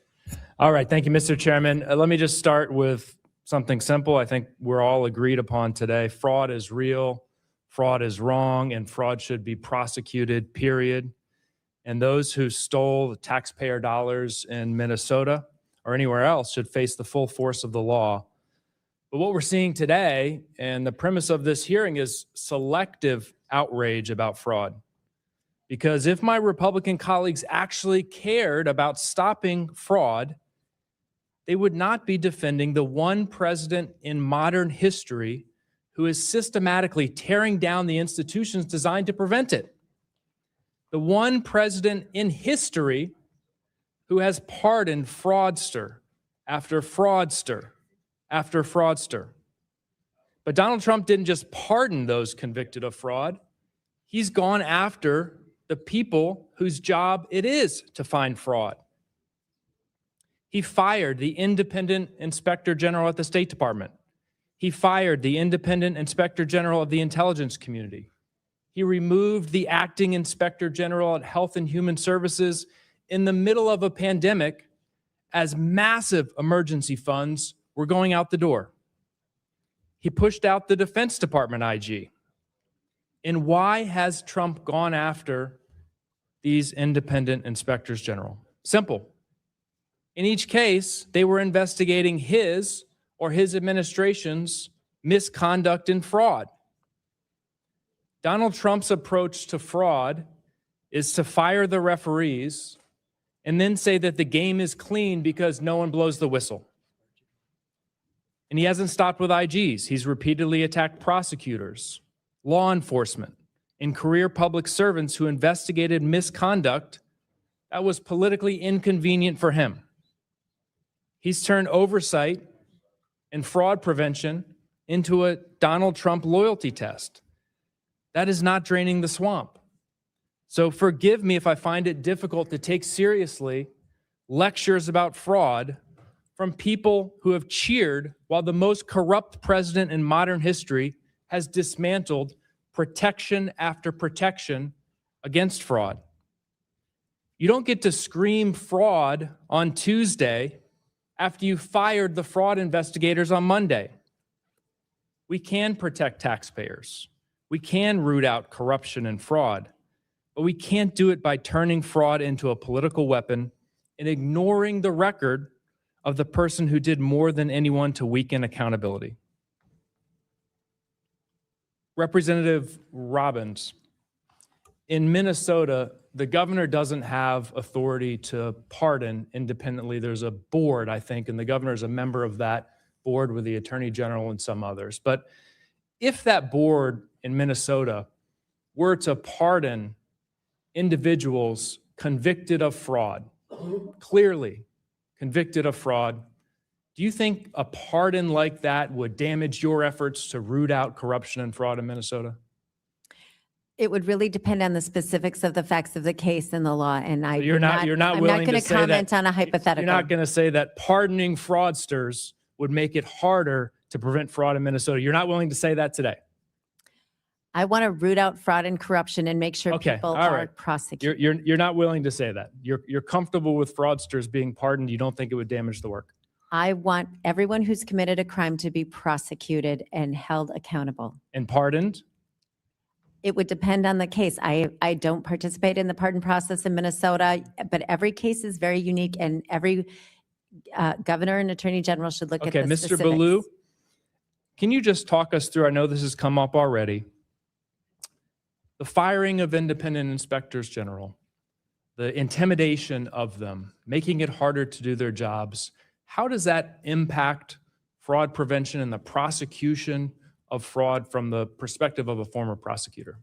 One of the best investments that the government can make is in its inspectors general. Last year, IGs identified an estimated $50 billion in savings, either through duplicative programs or for specifically criminal fraud.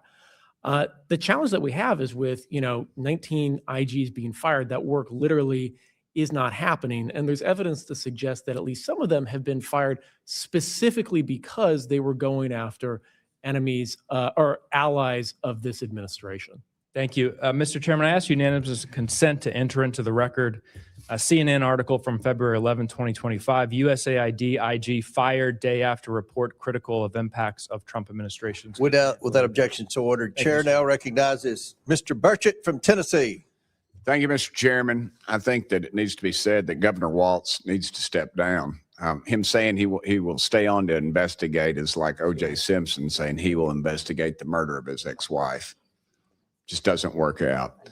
I have a question to representatives, and thank y'all for being here. It's a tough gig. I did that for many years.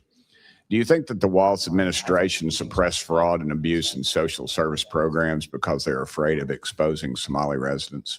Just go down the line here. Yes, ma'am. So not only do we think that's what happened, Mr. Burchett, but it is also what a Somali American investigator associated with the Bureau of Criminal Apprehension said. He said in an article, fraudsters also have sought to exploit the burgeoning political power of the Somali community and the feckless fear that establishment politicians and state agencies show when confronted with charges of racism and Islamophobia. This is from a Somali federal prosecutor or investigator. Sir? Indeed, it's not just a theory. We have the record of the recording of Keith Ellison meeting with defendants in the Feeding Our Future case, where it was very explicit that the motivation for keeping scrutiny off them was based on perceived racism. Ma'am? From the mouth of a whistleblower. You appear to be so this is what a whistleblower was told. You appear to be holding back these contracts because they are going to a diverse community. It's not a good look. Okay. Do you think Somalians should be tied to these crimes should be deported, ma'am? If they're not here legally, yes. If they are citizens, they should go through the criminal justice process. And then there might be other categories, but I would have to better understand. I agree. So some of these, some of these folks are born here and then they're or naturalized, so they would have the constitutional protection thereof. So yes, ma'am. Sir? If there is any legal pathway to do so, absolutely. Ma'am?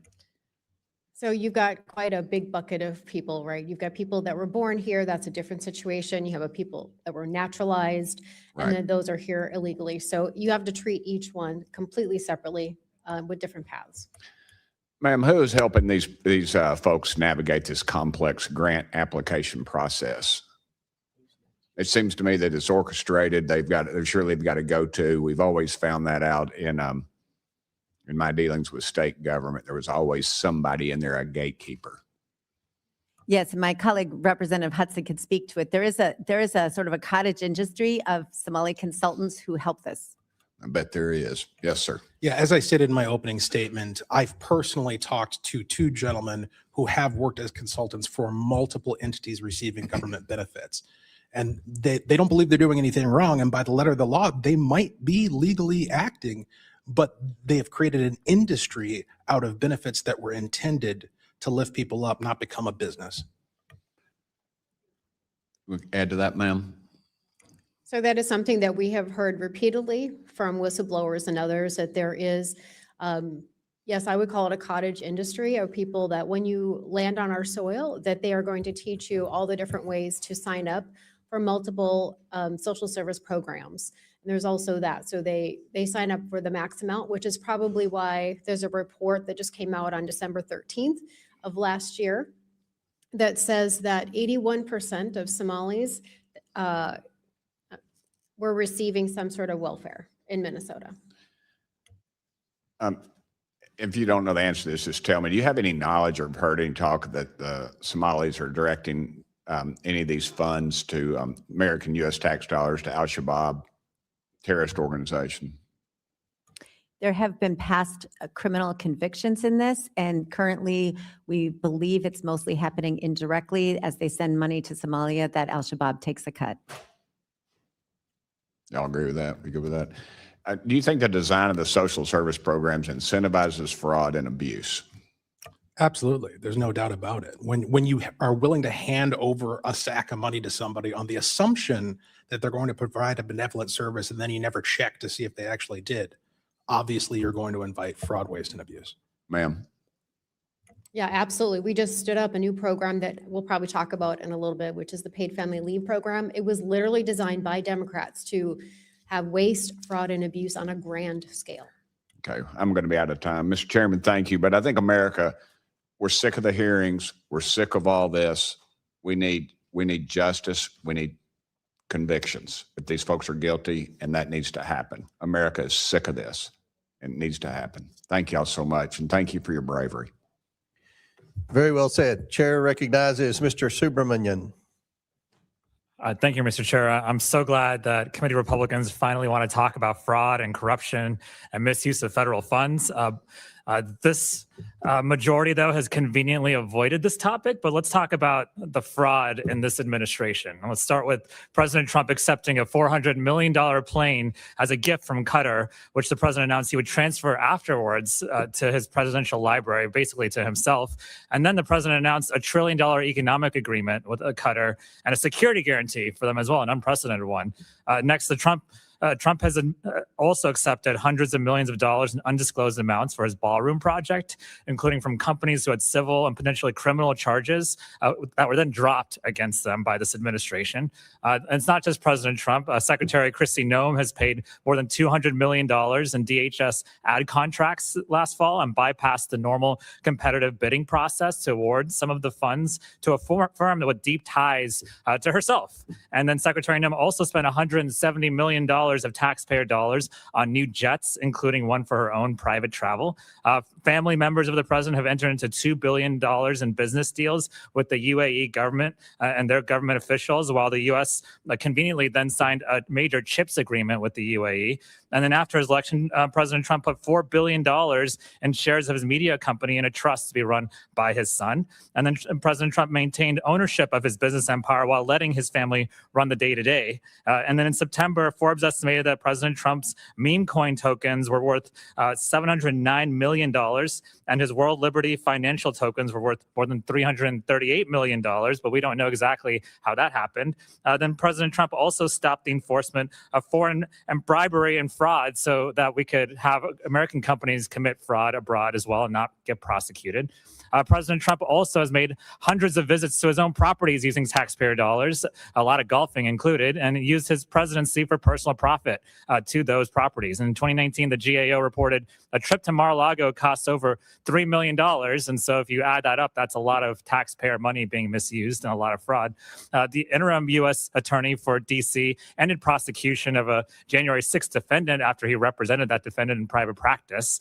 President Trump pardoned fraudster Trevor Milton, a former CEO convicted of fraud in 2022, who, with the stroke of Trump's pen, escaped paying the $600 million in restitution that prosecutors argued he should pay to people who've invested in his company. According to the Washington Post, at least 20 people who have received clemency from Trump were given forgiveness for financial penalties totaling tens of millions of dollars. And then President Trump pardoned Binance founder Changpeng Zhao, a money launderer, after getting support for a family crypto venture. And then President Trump also pardoned CEO Andrew Weidenhorn for stealing $47 million of his own money from his own company, but had his case dropped after he donated to the president. And then President Trump also pardoned the founder of the electric vehicle company Nikola, who was convicted of fraud and donated $1.8 million to political committees supporting President Trump. And prior to his confirmation, Secretary Hegset's wife owned thousands of dollars in defense stocks, including companies that contract with the DoD. And DoD Secretary Hegseth brought his wife, who has defense company investments, to meetings with foreign defense officials at a NATO gathering where Ukraine policy was discussed. And from recently passed funding legislation, U.S. senators can claim over $500,000 in taxpayer dollars over phone record collections during the January 6th investigation. We just commemorated the 5th anniversary of January 6th. And then border czar Tom Homan dodged FBI background checks and accepted $50,000 from undercover agents acting as business people in exchange for government contracts. The DOJ investigation of that was shut down by this administration. President Trump wrote on his social media platform, Truth Social, "This is a great time to buy DJT," less than 4 hours before lifting the tariffs he imposed days earlier, raising accusations of improprieties. I'd say the accusations are probably well-founded. President Trump's FBI director has reportedly used taxpayer dollars to escort his girlfriend's friend home from partying in Nashville. RFK Jr., the secretary, refused to fully cut ties to a vaccine lawsuit against a pharmaceutical company while serving as secretary, arrangement that profits from the suit would go to his son. Saudi-funded golf tournaments moved events to Trump golf courses, providing a financial windfall for President Trump and his family as his administration sets Middle East policy. FBI Director Kash Patel refused to divest from stock holdings in a company that controls a Chinese fast fashion firm accused of using forced labor and child labor, raising questions about the extent to which he'd enforce human trafficking laws. President Trump's God Bless the American Bibles, which was a $3 production cost and $60 tag per copy, are printed in China. The Bible, however, is exempted from Trump's tariffs on China due to an exemption for religious materials. And I could keep going. Tom Krause, the CEO of Cloud Software, was hired to work on a payment system at the Treasury Department, raising questions about competitive advantages for future contracts. A Cloud Software subsidiary previously donated $1 million to Trump's inaugural fund. And the first directive issued by the U.S. Department of Energy Secretary Chris Wright focused on advancing geothermal energy, which benefits Fervo, and which his former company Liberty Energy had invested $10 million in. Commerce Secretary Lutnick. Gentleman's time's expired, 40 seconds over, and I've been cutting members off. I have more. You have what? I have more, but I'll yield back. Okay. Chair recognizes, and you can submit anything you want to the record. We'll put in there. Chair recognizes Mr. Ms. Chair. Bobert from Colorado. Thank you, Mr. Chairman, and thank you to the witnesses for being here today. Representative Robbins, did your fraud prevention committee raise formal concerns about suspected child care fraud to DHS or state leadership before federal indictments were issued? So the original federal indictments came before I was elected back in 2015 or so, and then we thought DHS had cleaned it up, and they did not. So we did a hearing last February of 2025, and we provided them a list of childcare facilities we thought they should check out. My understanding is they have not, and so we're hoping that they will take this seriously and go investigate with on-site visits what's going on in these childcare facilities. And when you raised awareness, were the governor, Governor Tim Walz, and the Attorney General made aware of these warnings? Oh, I'm sure. Did the state leadership fail to act promptly? I mean, it kind of sounds like they did if you still haven't received any information regarding these warnings. Yes, we don't know that they took any action with the list we gave them. And Representative Robbins, what recommendations from your committee were given and ignored?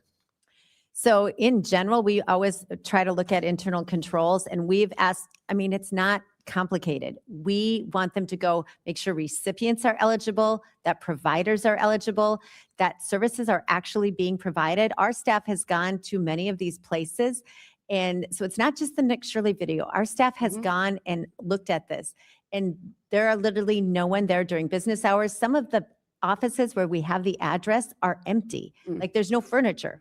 So they are not doing their job. Thank you. Mr. Ballou, does the Department of Justice have more resources to uncover fraud than a 20-year-old YouTuber? Yes, but those resources are declining. Are they still more than a 20-year-old YouTuber with a cell phone camera? Yeah, as I mentioned earlier, the primary office that would be responsible for prosecuting public corruption, which is what is being alleged today, has essentially been decimated. Most of the attorneys have been fired. Was it decimated when you were there? Was there funding there then? Yeah, so Yeah, it was there then. So why did the Department of Justice under the Biden administration ignore repeated attempts to uncover this massive fraudulent misuse of taxpayer dollars? As you may recall, the indictment actually happened during the Biden administration. And what action has been taken in the state to ensure that this isn't happening? Because we just saw dozens and dozens of centers that are receiving hundreds of millions of dollars collectively that are not functionally operational. Yeah, well, in 2022, under the Biden administration, over 70 people were indicted for exactly this scheme. So, Mr. Ballou, yes or no? A Medicaid program with low barriers to entry and minimal reimbursement requirements, that's something that would be highly vulnerable to fraud if oversight is weak, correct? Exactly, and the challenge is that oversight Thank you. is being Yes or no? cut further. Thank you for your because the answer. Mr. tax- Ballou, yes or no? When a program projected at $2.6 million explodes to over $100 million annually, that's a glaring red flag. The problem that we have is that all the oversight at the federal level. Yes or for no? this Is that a being red flag cut. when a The challenge- $2.6 million program The challenge that we explodes to have over $100 million? Yes is or the no? offices that Yes are or no, sir? responsible for identifying those red flags are being defunded.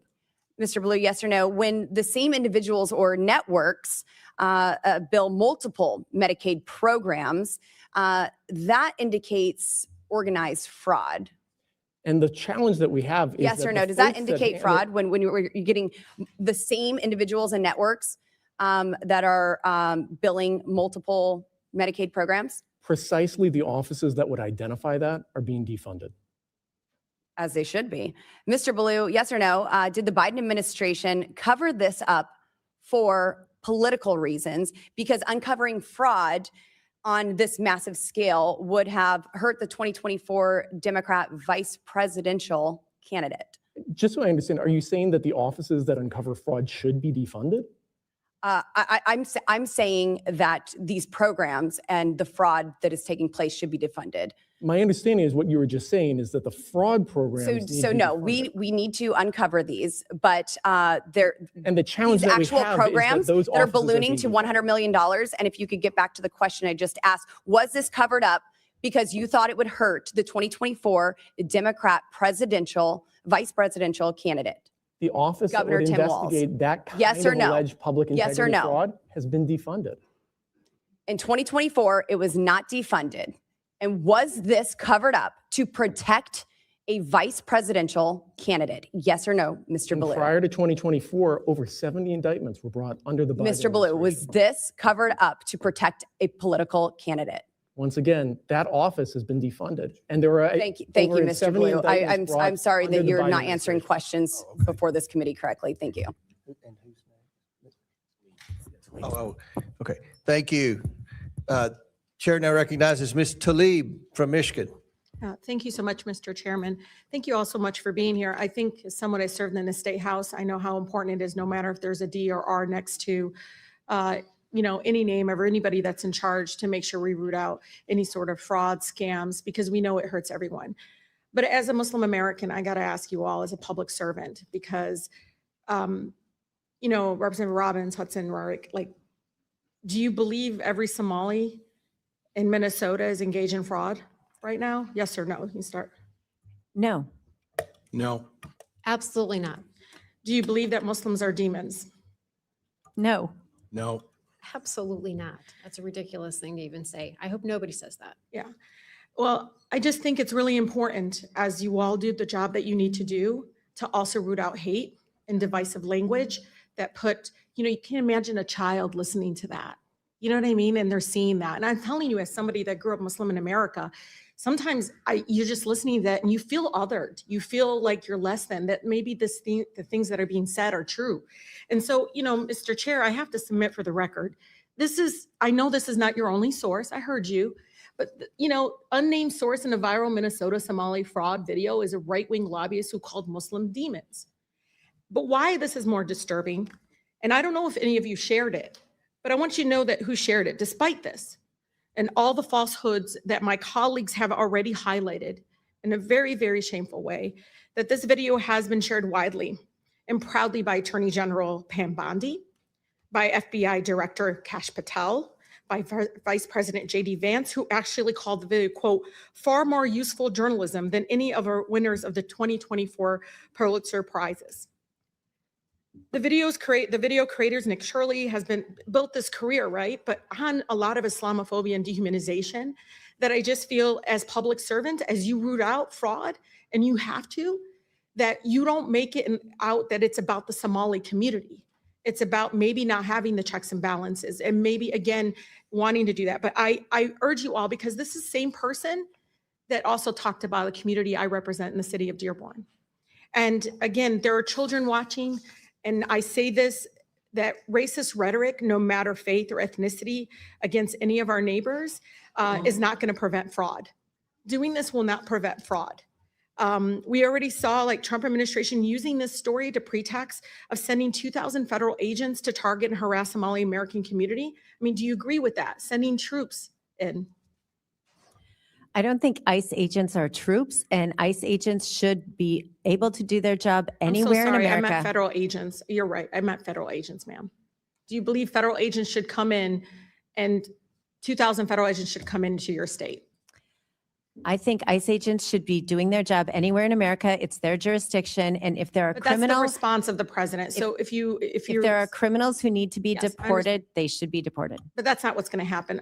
Representative Hudson? I absolutely welcome immigration enforcement in the state of Yeah, Minnesota. but do you think it's really immigration enforcement? Because they're racially profiling. They're going to just stop people that look Somali or look Muslim or ethnic and just harass them. And I'm telling you, as somebody that for the first time ever, my mother in 50 years being here, and the sweetest woman, she'd feed anybody. She doesn't care if you're Republican, Democrat. She would make sure you're not hungry and fed. And she's carrying a passport for the first time in her life here, because she knows because she wears a hijab, she might be stopped by an ICE agent. Is that the kind of militarization? I know you won't get stopped, but somebody like my mother and somebody like your Somali American neighbors in Minnesota will be stopped in a way that is dehumanizing. They do it in front of kids. They don't care. And I'm saying this to you and asking all of you, do your job, but don't allow your job and what you're doing to be utilized as a racist trope that all Somali Americans are criminals, that Muslims are demons. It's incredibly dangerous. And so, Representative Robbins, Hudson, one of the things that the collective punishment, right? I mean, the fact that now I'm seeing the Trump administration say, okay, we're going to cut childcare and social services to California, Illinois, New York, Minnesota, Colorado. Like, is that really the answer? Is that going to prevent fraud? Do you believe cutting 23,000 kids from childcare, do you think that's going to prevent fraud? So my understanding, it's not being cut. If they can document that the actual children are there and that they have attendance records, they will get the funding. So this is a misnomer saying it's all going to be cut. It's Okay. not true. We'll see. Representative Hudson? I tend not to blame firemen for water damage when they put out a fire. Okay. And that's what's going on. So you're good with them cut. Okay. How about you? I believe in the due process of law. And so back to your comment about your dear mother, because she wears a hijab and she has to carry her passport. So I think that every person has value. Everyone is a child of God, right? And we may have a different name, but here's the thing is that they all deserve respect. Absolutely. They all deserve kindness. They all deserve the process of law Absolutely. and due process. And I'll tell you, that I is what think- we believe in. And I see it among my community. It's a very diverse community. We're calling people on other, folks that are, no matter what their background is, because we don't want any criminal activity or fraud because we know it hurts everybody. But I'm asking all of you, as you do this, your job, call out against the racist comments. Protect everyone in Minnesota, no matter their faith or ethnicity. So be careful in sharing these videos. I'm sorry, Chairman, this is important. Be careful as you do your job, not to allow people that you all are trying to root out fraud to be used as a ploy to go after Muslims and And Somali ladies, Americans. time's expired. Thank you. Chair, before I recognize Mr. Cloud, Mr. Gill has a unanimous consent request. Sure. Yep. This is from the Minnesota Reformer, Somali American former investigator, why you're hearing about fraud in my community. Without objection, so ordered. Chair now, do you have another one? Okay. Chair recognizes Mr. Cloud from Texas for 5 minutes. Thank you, Chairman, and I appreciate you holding this hearing. It's important, as you have mentioned at the outset, that we continue our work to uncover waste, fraud, and abuse, and especially in holding this hearing, kind of brings some light to this issue that the media really, they were scooped. And so in a sense that they're having to cover this issue when really they should have been the ones to investigate and reveal this is telling. No doubt there's fraud everywhere. When you're spending trillions of dollars, there's going to be pockets of fraud. But one of the things that's been revealing this year as we've worked through the DOGE process is uncovering the extent of the fraud, how it's been systemized, weaponized, and how we've really unveiled that it's the world's history's largest money laundering scheme. And much of this should be a bipartisan issue to go after the waste, fraud, and abuse. But what we found out is much of the taxpayer funding is going to uphold leftist organizations and their campaign practices and the like. What's particularly telling about this issue in Minnesota isn't the fact that there's waste, fraud, and abuse. No doubt that's happening in a number of states, and we need to continue the work to clean it up. But the way that this has been systemized, institutionalized, and the corrupt and corrosive nature and even criminal coercion that went on from the governor's office and his administration is particularly troubling.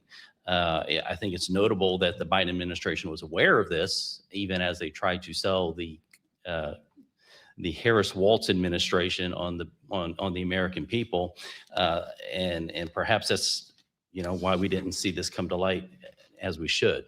But Representative Hudson, I appreciated something you said in your testimony in the sense that you said how the structure of these programs creates incentives that reliably produce the waste, fraud, and abuse across multiple service areas, regardless of the program or intent. And this is kind of what we see oftentimes, that for good intentions, maybe Congress upstands these programs, but over the decades, what we've seen is they've expanded to where many of them almost end up being a system of waste, fraud, and abuse with a veneer of care and concern for people.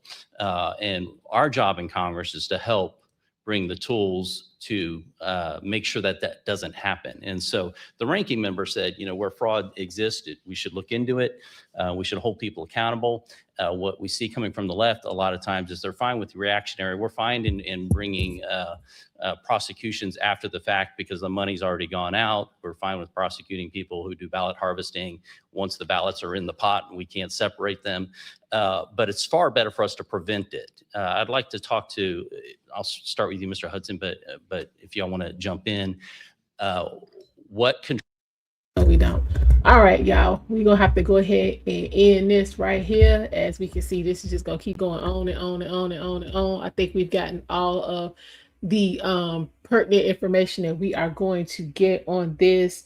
If anything comes out that I feel like we need to know, you guys need to know about, I will let you know. But I do appreciate you guys for showing up today. Definitely hit the like button if you have not. Subscribe if you need to. And I will see y'all later. Have a fantastic afternoon. And again, thank you for your support.